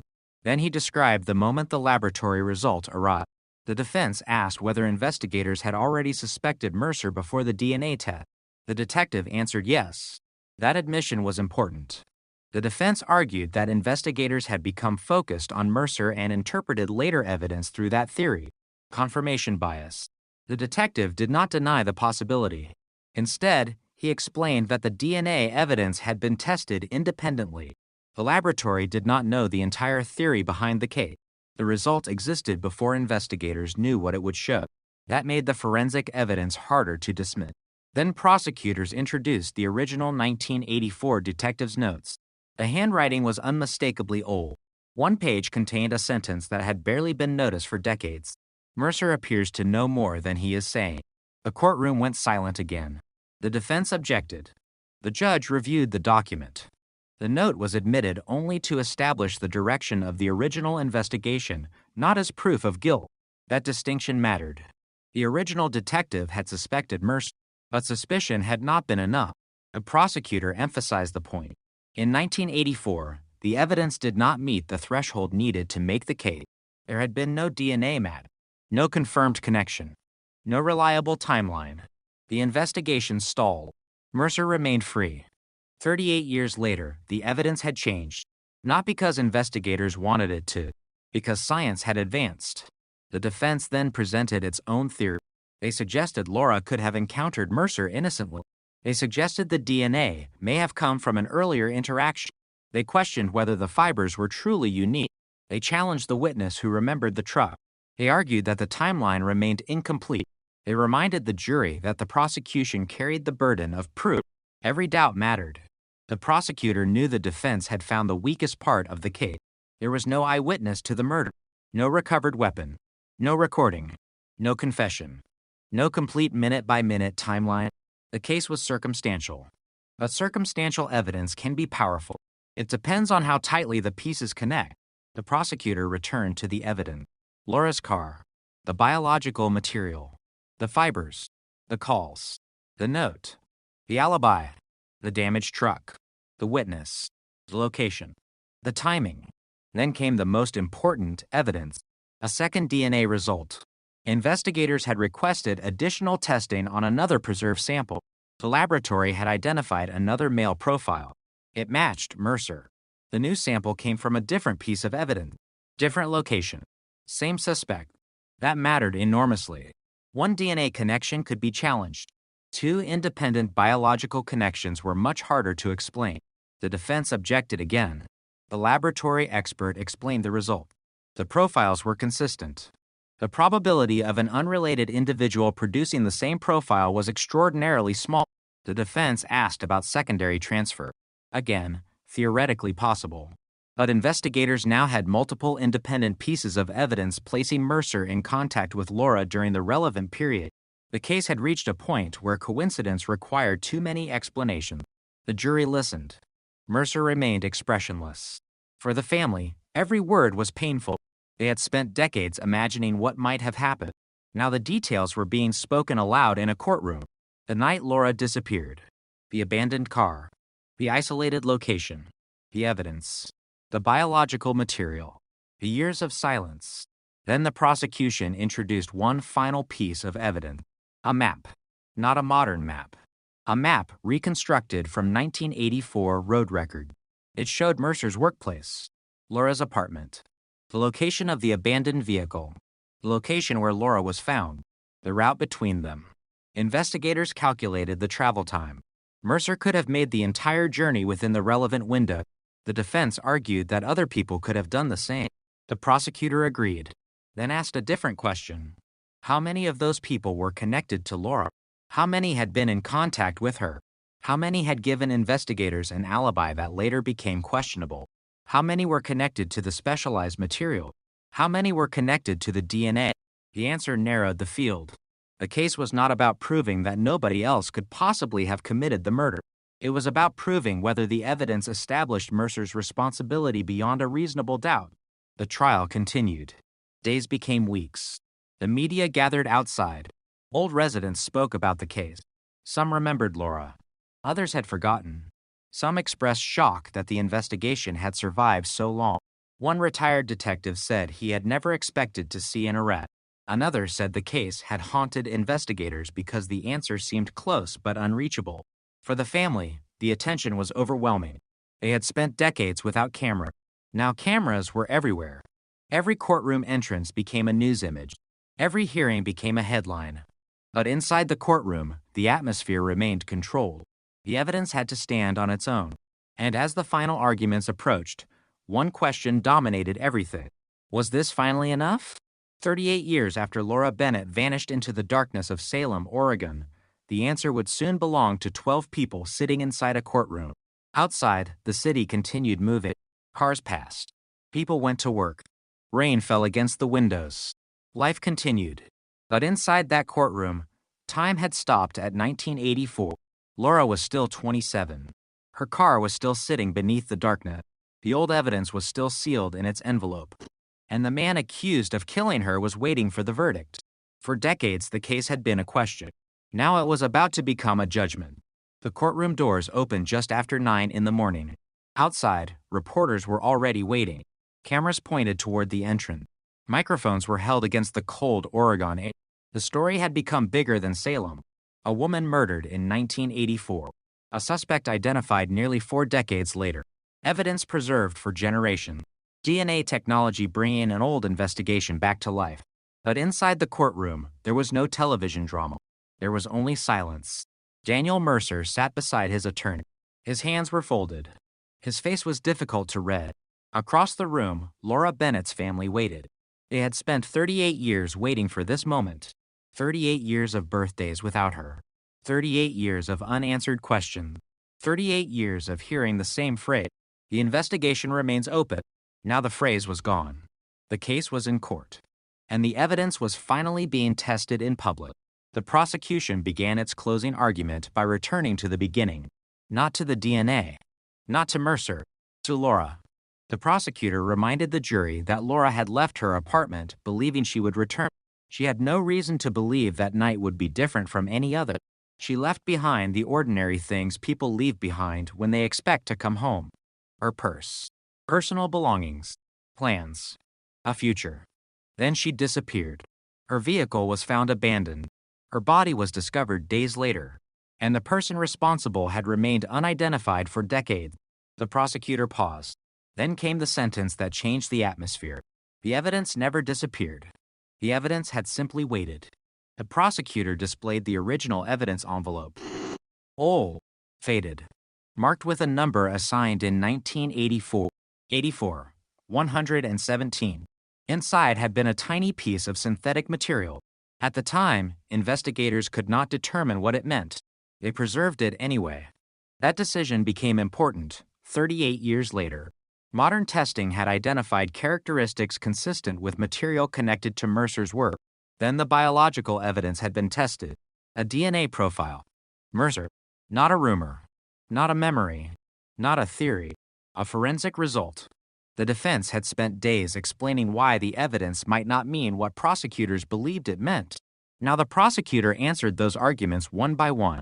Could DNA be transferred? Yes. Could people encounter each other innocently? Yes. Could a witness remember something incorrectly after 38 years? Yes. Could a fiber appear in a vehicle for an innocent reason? Yes. Could an old telephone record have another explanation? Yes. The prosecutor did not deny any of it. Instead, the argument became more direct. 1 coincidence could be explained. 2 could be explained. Perhaps 3. But when every independent piece pointed toward the same person, the jury had to consider the entire picture. The prosecutor placed the timeline on the screen. Laura leaves her apartment. Mercer is connected to her. Mercer claims he is working. A former supervisor remembers him leaving. A co-worker cannot confirm the alibi. A witness remembers a vehicle near Laura's apartment. The same vehicle later shows unexplained damage. Laura had written Mercer's name before her death. Specialized fibers connected to Mercer's work appear in evidence. Biological material connects Mercer to Laura. Additional DNA testing produces another matching result. The map shows Mercer could reach every relevant location during the critical period. The prosecutor stepped away from the screen. This is not one piece of evidence, she said. This is a chain. The defense stood next. The attorney's strategy was clear. Break the chain. The first attack focused on the DNA. The defense attorney reminded the jury that DNA could establish contact, but not intent. Mercer knew Laura.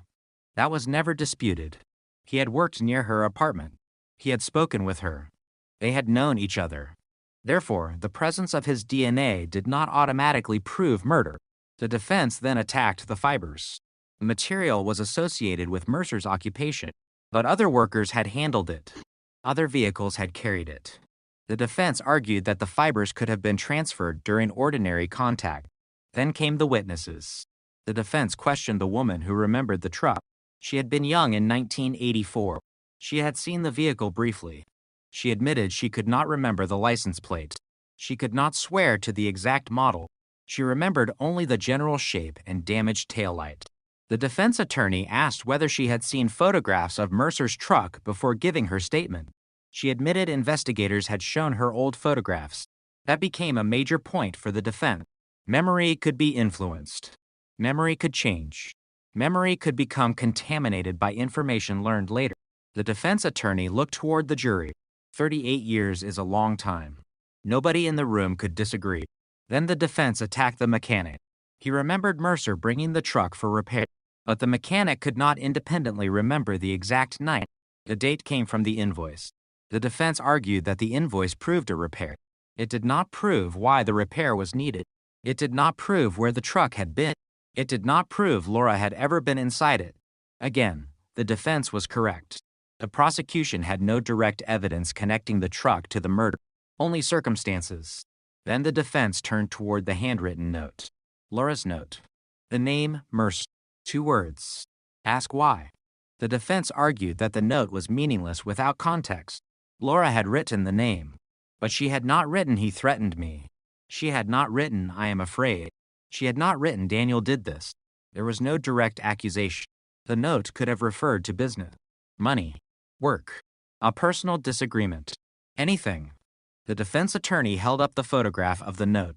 Words without context are not proof of murder. The prosecutor did not object, because the argument was fair. The case had weaknesses. Everyone knew it. There was no eyewitness to the killing, no confession, no murder weapon, no video, no complete timeline. The prosecution was asking the jury to connect circumstances. The defense was asking them to doubt those connections. That was the entire battle. Not whether Mercer had known Laura. He had. Not whether his DNA was present. It was. Not whether his truck had been damaged. It had. Not whether his original alibi was questionable. It was. The question was whether those facts formed a sufficiently reliable picture of what happened. Then the prosecution made one final move. The medical examiner was recalled. The doctor had reviewed the original autopsy and modern forensic finding. The prosecutor asked about the biological material. The doctor explained where it had been recovered. The location was significant. The defense had described innocent transfer, but the location was not random. The biological material had been recovered from an area associated with the assault. The doctor explained that the evidence was consistent with direct contact, not absolute proof of the sequence, but strong evidence of contact under circumstances that required explanation. The defense objected to the interpretation. The judge allowed the testimony. The doctor continued. There was no evidence suggesting that the material had been deposited there through an unrelated event. The prosecution asked one final question. Is the evidence consistent with the conclusion that Mr. Mercer had physical contact with Miss Bennett during the events surrounding her death? The doctor answered carefully. Yes. The courtroom became silent. That single answer changed the weight of the DNA evidence.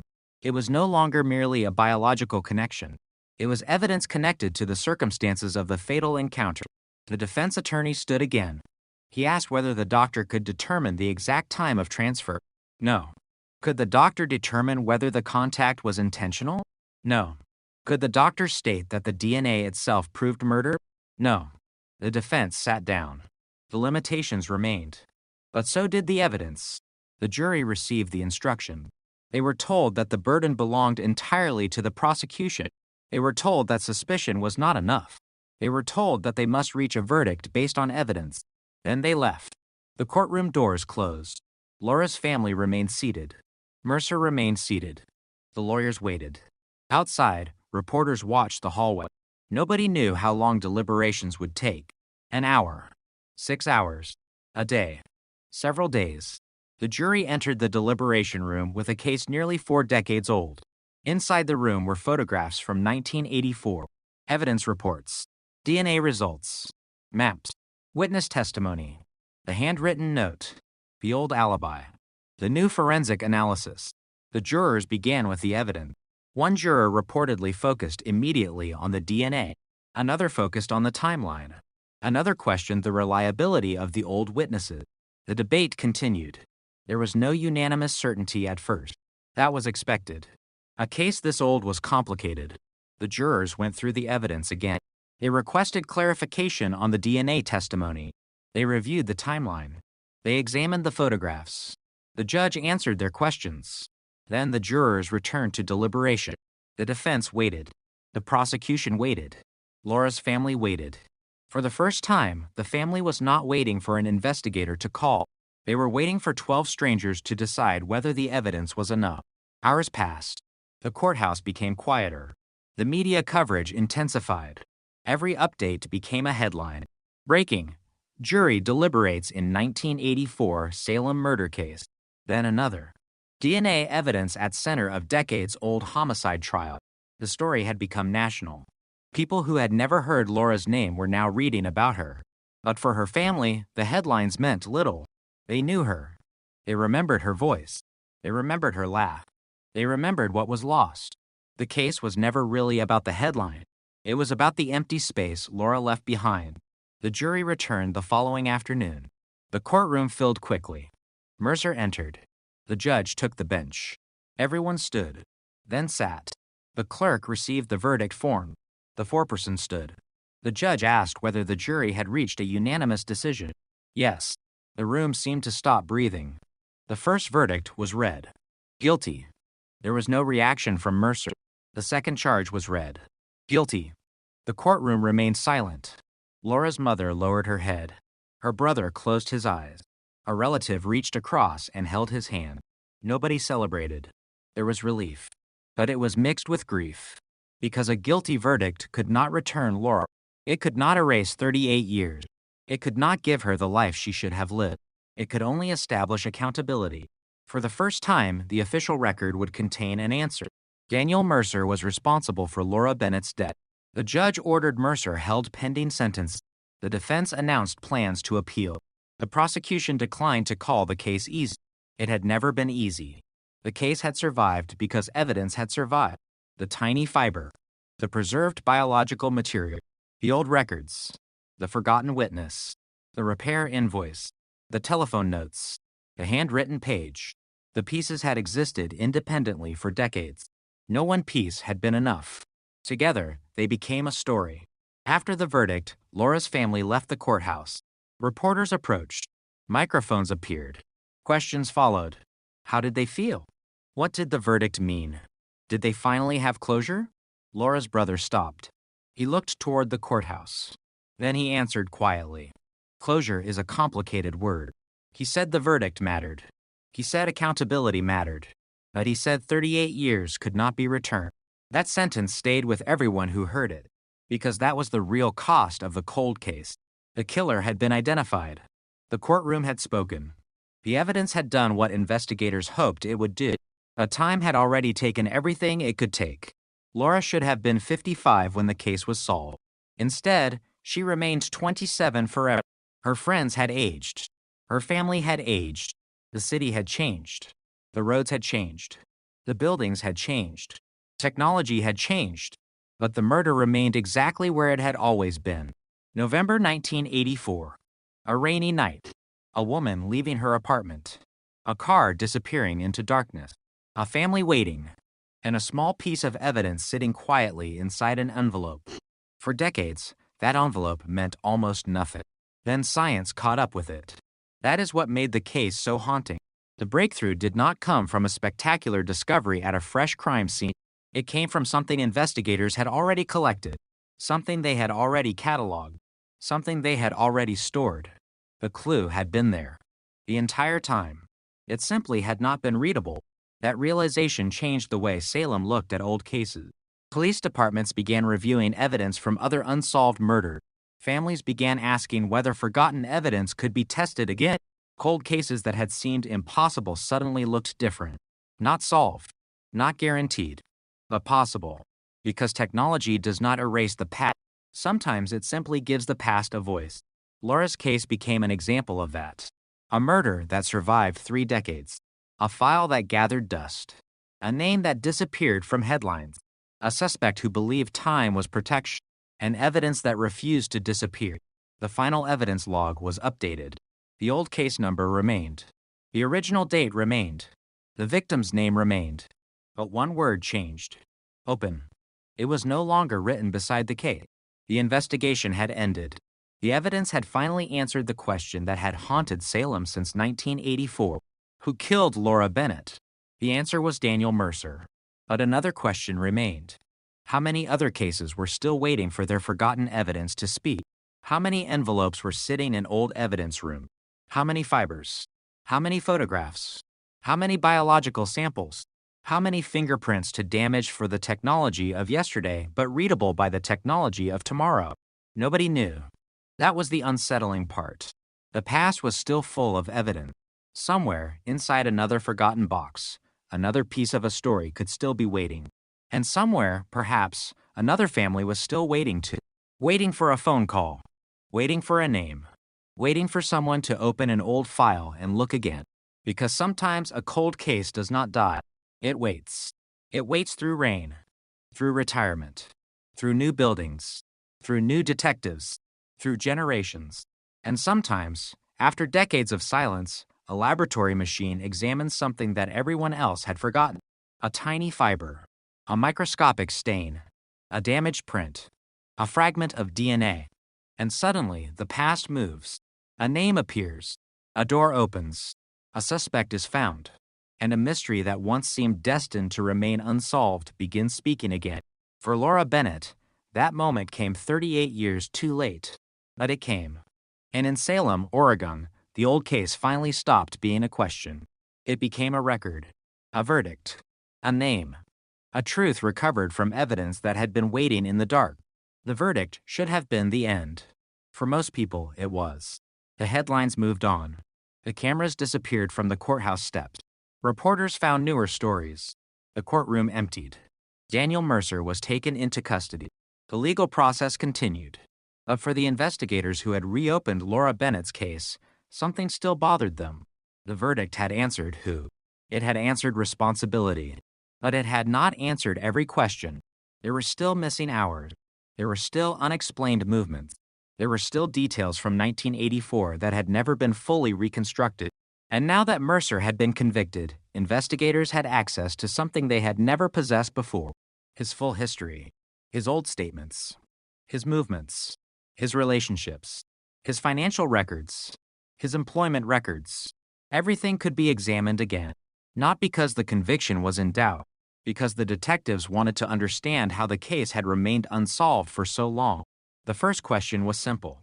Why had Mercer not been caught in 1984? The answer was buried inside the original investigation. The first detectives had suspected him. They had questioned him. They had documented inconsistency.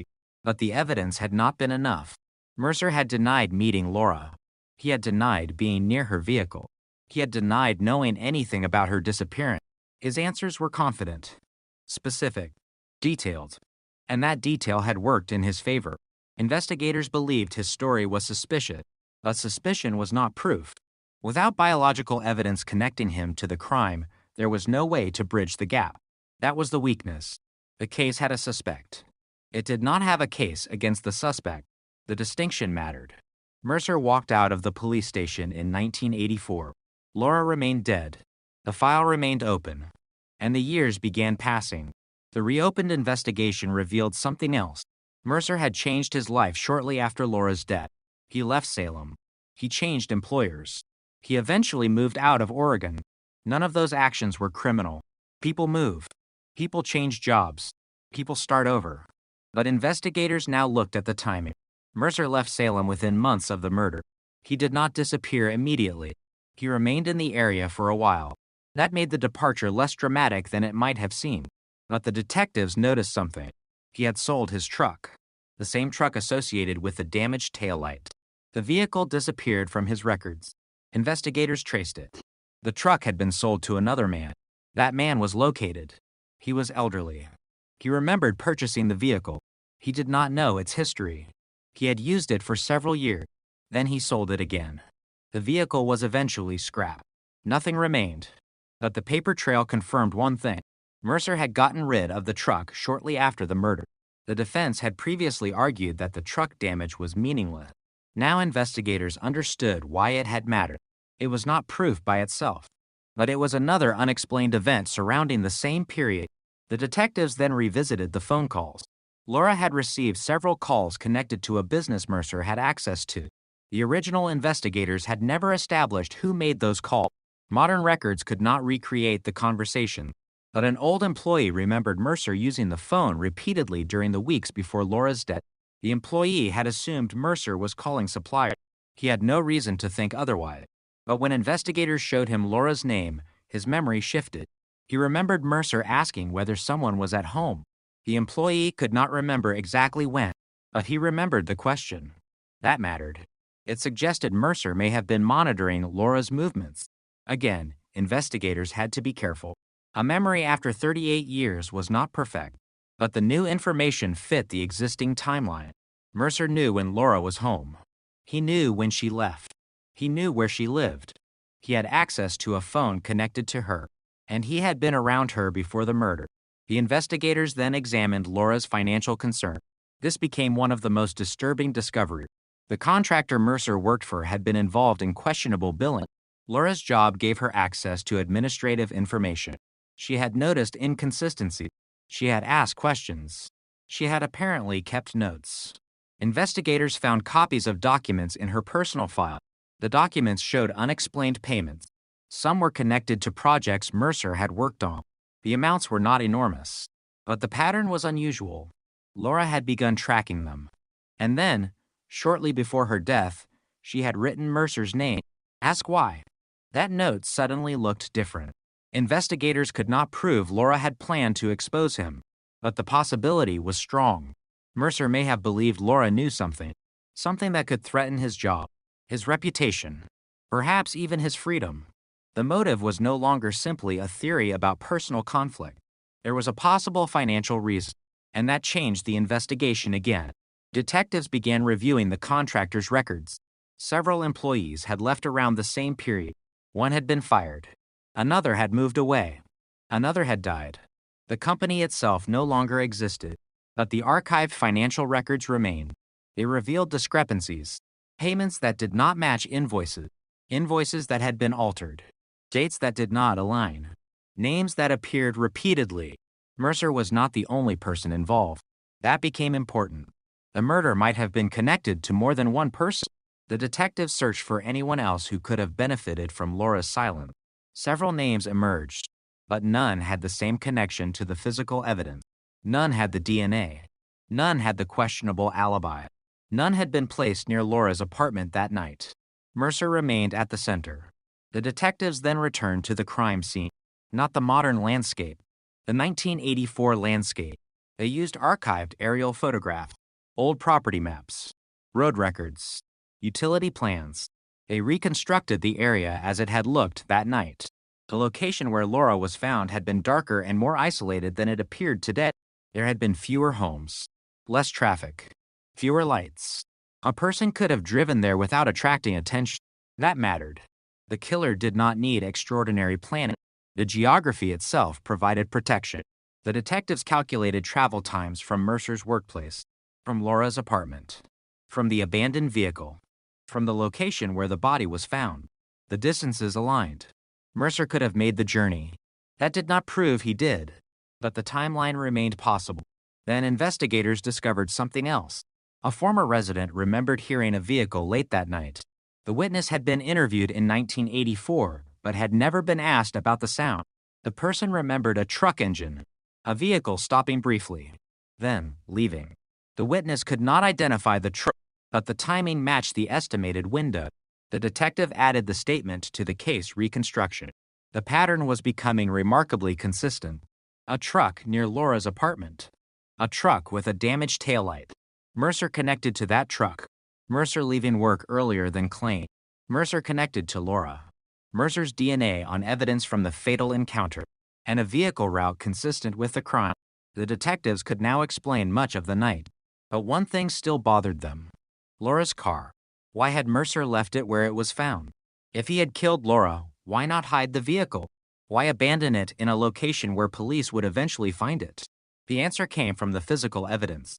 The car had been left far enough from Laura's home to make the situation appear like a disappearance, but close enough to a traveled road that it would eventually be discovered. It created confusion. A missing person scenario. Perhaps an accident. Perhaps a voluntary departure. Perhaps a kidnapping. The vehicle had been part of the deception. That possibility became stronger when investigators realized something else. Laura's purse had been left inside. Her identification was there. Her keys were there. But one item was missing. A small notebook. Her family remembered it. Laura carried it almost everywhere. It contained work notes, phone numbers, appointments, personal reminders. It had never been recovered.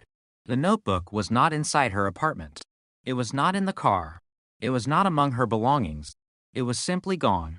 Investigators believed it might have contained information about the financial irregularities. If Mercer had taken it, that could explain why, but there was no way to prove what had happened to the notebook. It remained missing. Then came another discovery. A former coworker remembered Laura saying she planned to meet someone that evening.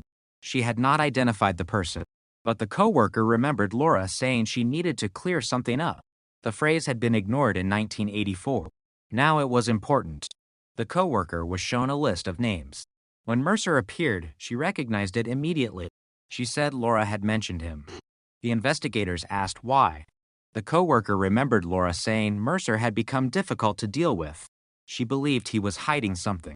Again, the statement did not prove murder, but it established that Laura's concerns about Mercer existed before the night she died. The detectives began to see a sequence.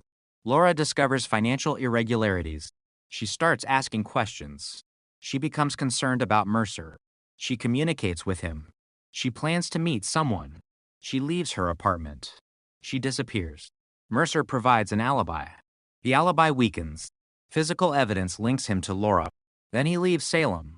38 years later, DNA confirms the connection. The pieces were no longer scattered. They formed a pattern. But there was one problem. The case was already solved. Mercer had been convicted.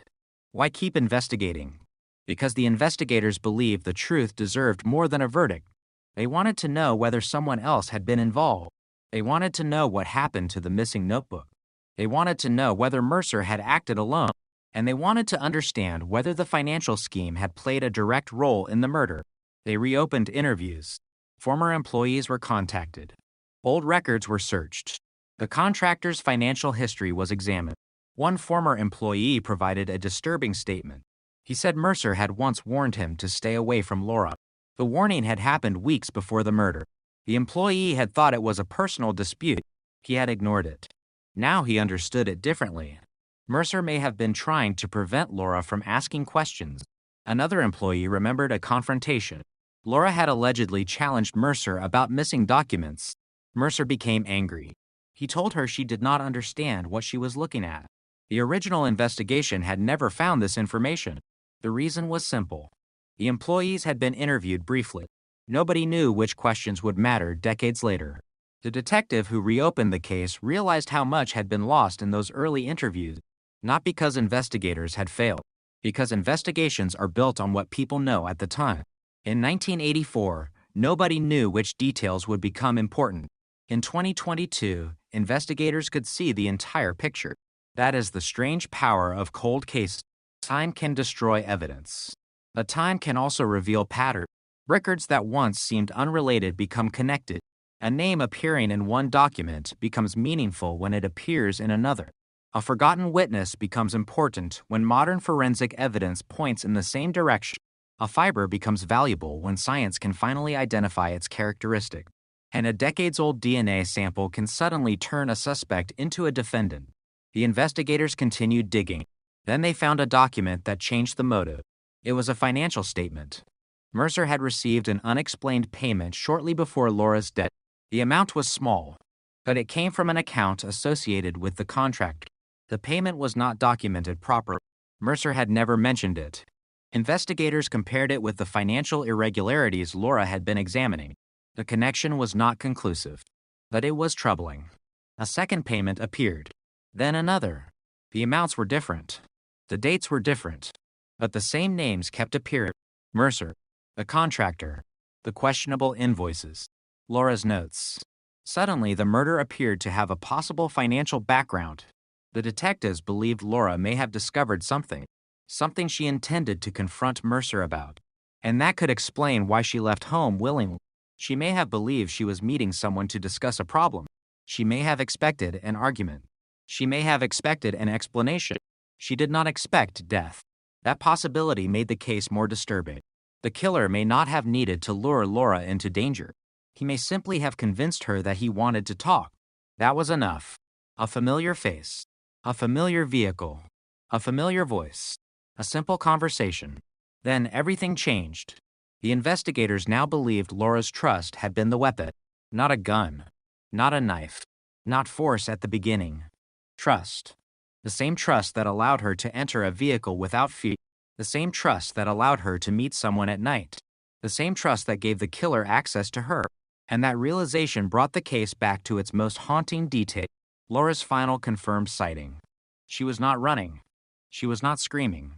She was not fighting. She was simply leaving. She believed she would return. She did not know that she was walking into the final hour of her life. For decades, that moment had been frozen inside the investigation. Now detectives understood what might have happened next, but they still had one final mystery. The missing notebook. If Laura had written down what she knew, where had it gone? And if Mercer had taken it, what had he done with it? Investigators searched every surviving record connected to Mercer. Storage units, property records, old addresses, employment files. They searched for anything that could have survived. Most searches produced nothing. Then an investigator found a reference to an old storage facility. Mercer had rented a unit shortly after leaving Salem. The rental records were incomplete, but the facility still existed. The unit was long gone. Its contents had been sold decades earlier, yet the manager's ledger survived. Mercer's name was there. The rental began weeks after Laura's murder. The unit remained active for several months. Then it was emptied. Nobody knew what had been inside. Nobody knew who had emptied it. The missing notebook could have been there, or it could have been something completely unrelated. There was no way to know. But the investigators had learned something from Laura's case. A clue did not have to be dramatic to matter. Sometimes it was a name, sometimes a date, sometimes a forgotten invoice, sometimes a box that nobody had opened for 38 years. The case had already produced a conviction, but the search for the complete truth continued. And as investigators went deeper into Mercer's past, they discovered that Laura may not have been the only person who had become suspicious of him. Another woman had raised questions about the same financial records. She had left the company shortly afterward. She had moved away. And when investigators finally located her, she remembered something that made the detectives stop. She had been afraid of Daniel Mercer, not because he had threatened her directly, because of something he had said. A sentence, a warning, a statement she had never forgotten. And suddenly, the murder of Laura Bennett looked less like an isolated act. It looked like the final consequence of a secret that had been growing for months. A secret involving money. A secret involving documents. A secret Laura had begun uncovering. And a man who had every reason to want those questions to stop. The old cold case had been solved. But the deeper investigators went, the more they realized the murder itself might have been only the visible surface of a much larger story. And beneath that story was another mystery. How much had Laura discovered before she died? And how much had Daniel Mercer spent 38 years trying to bury?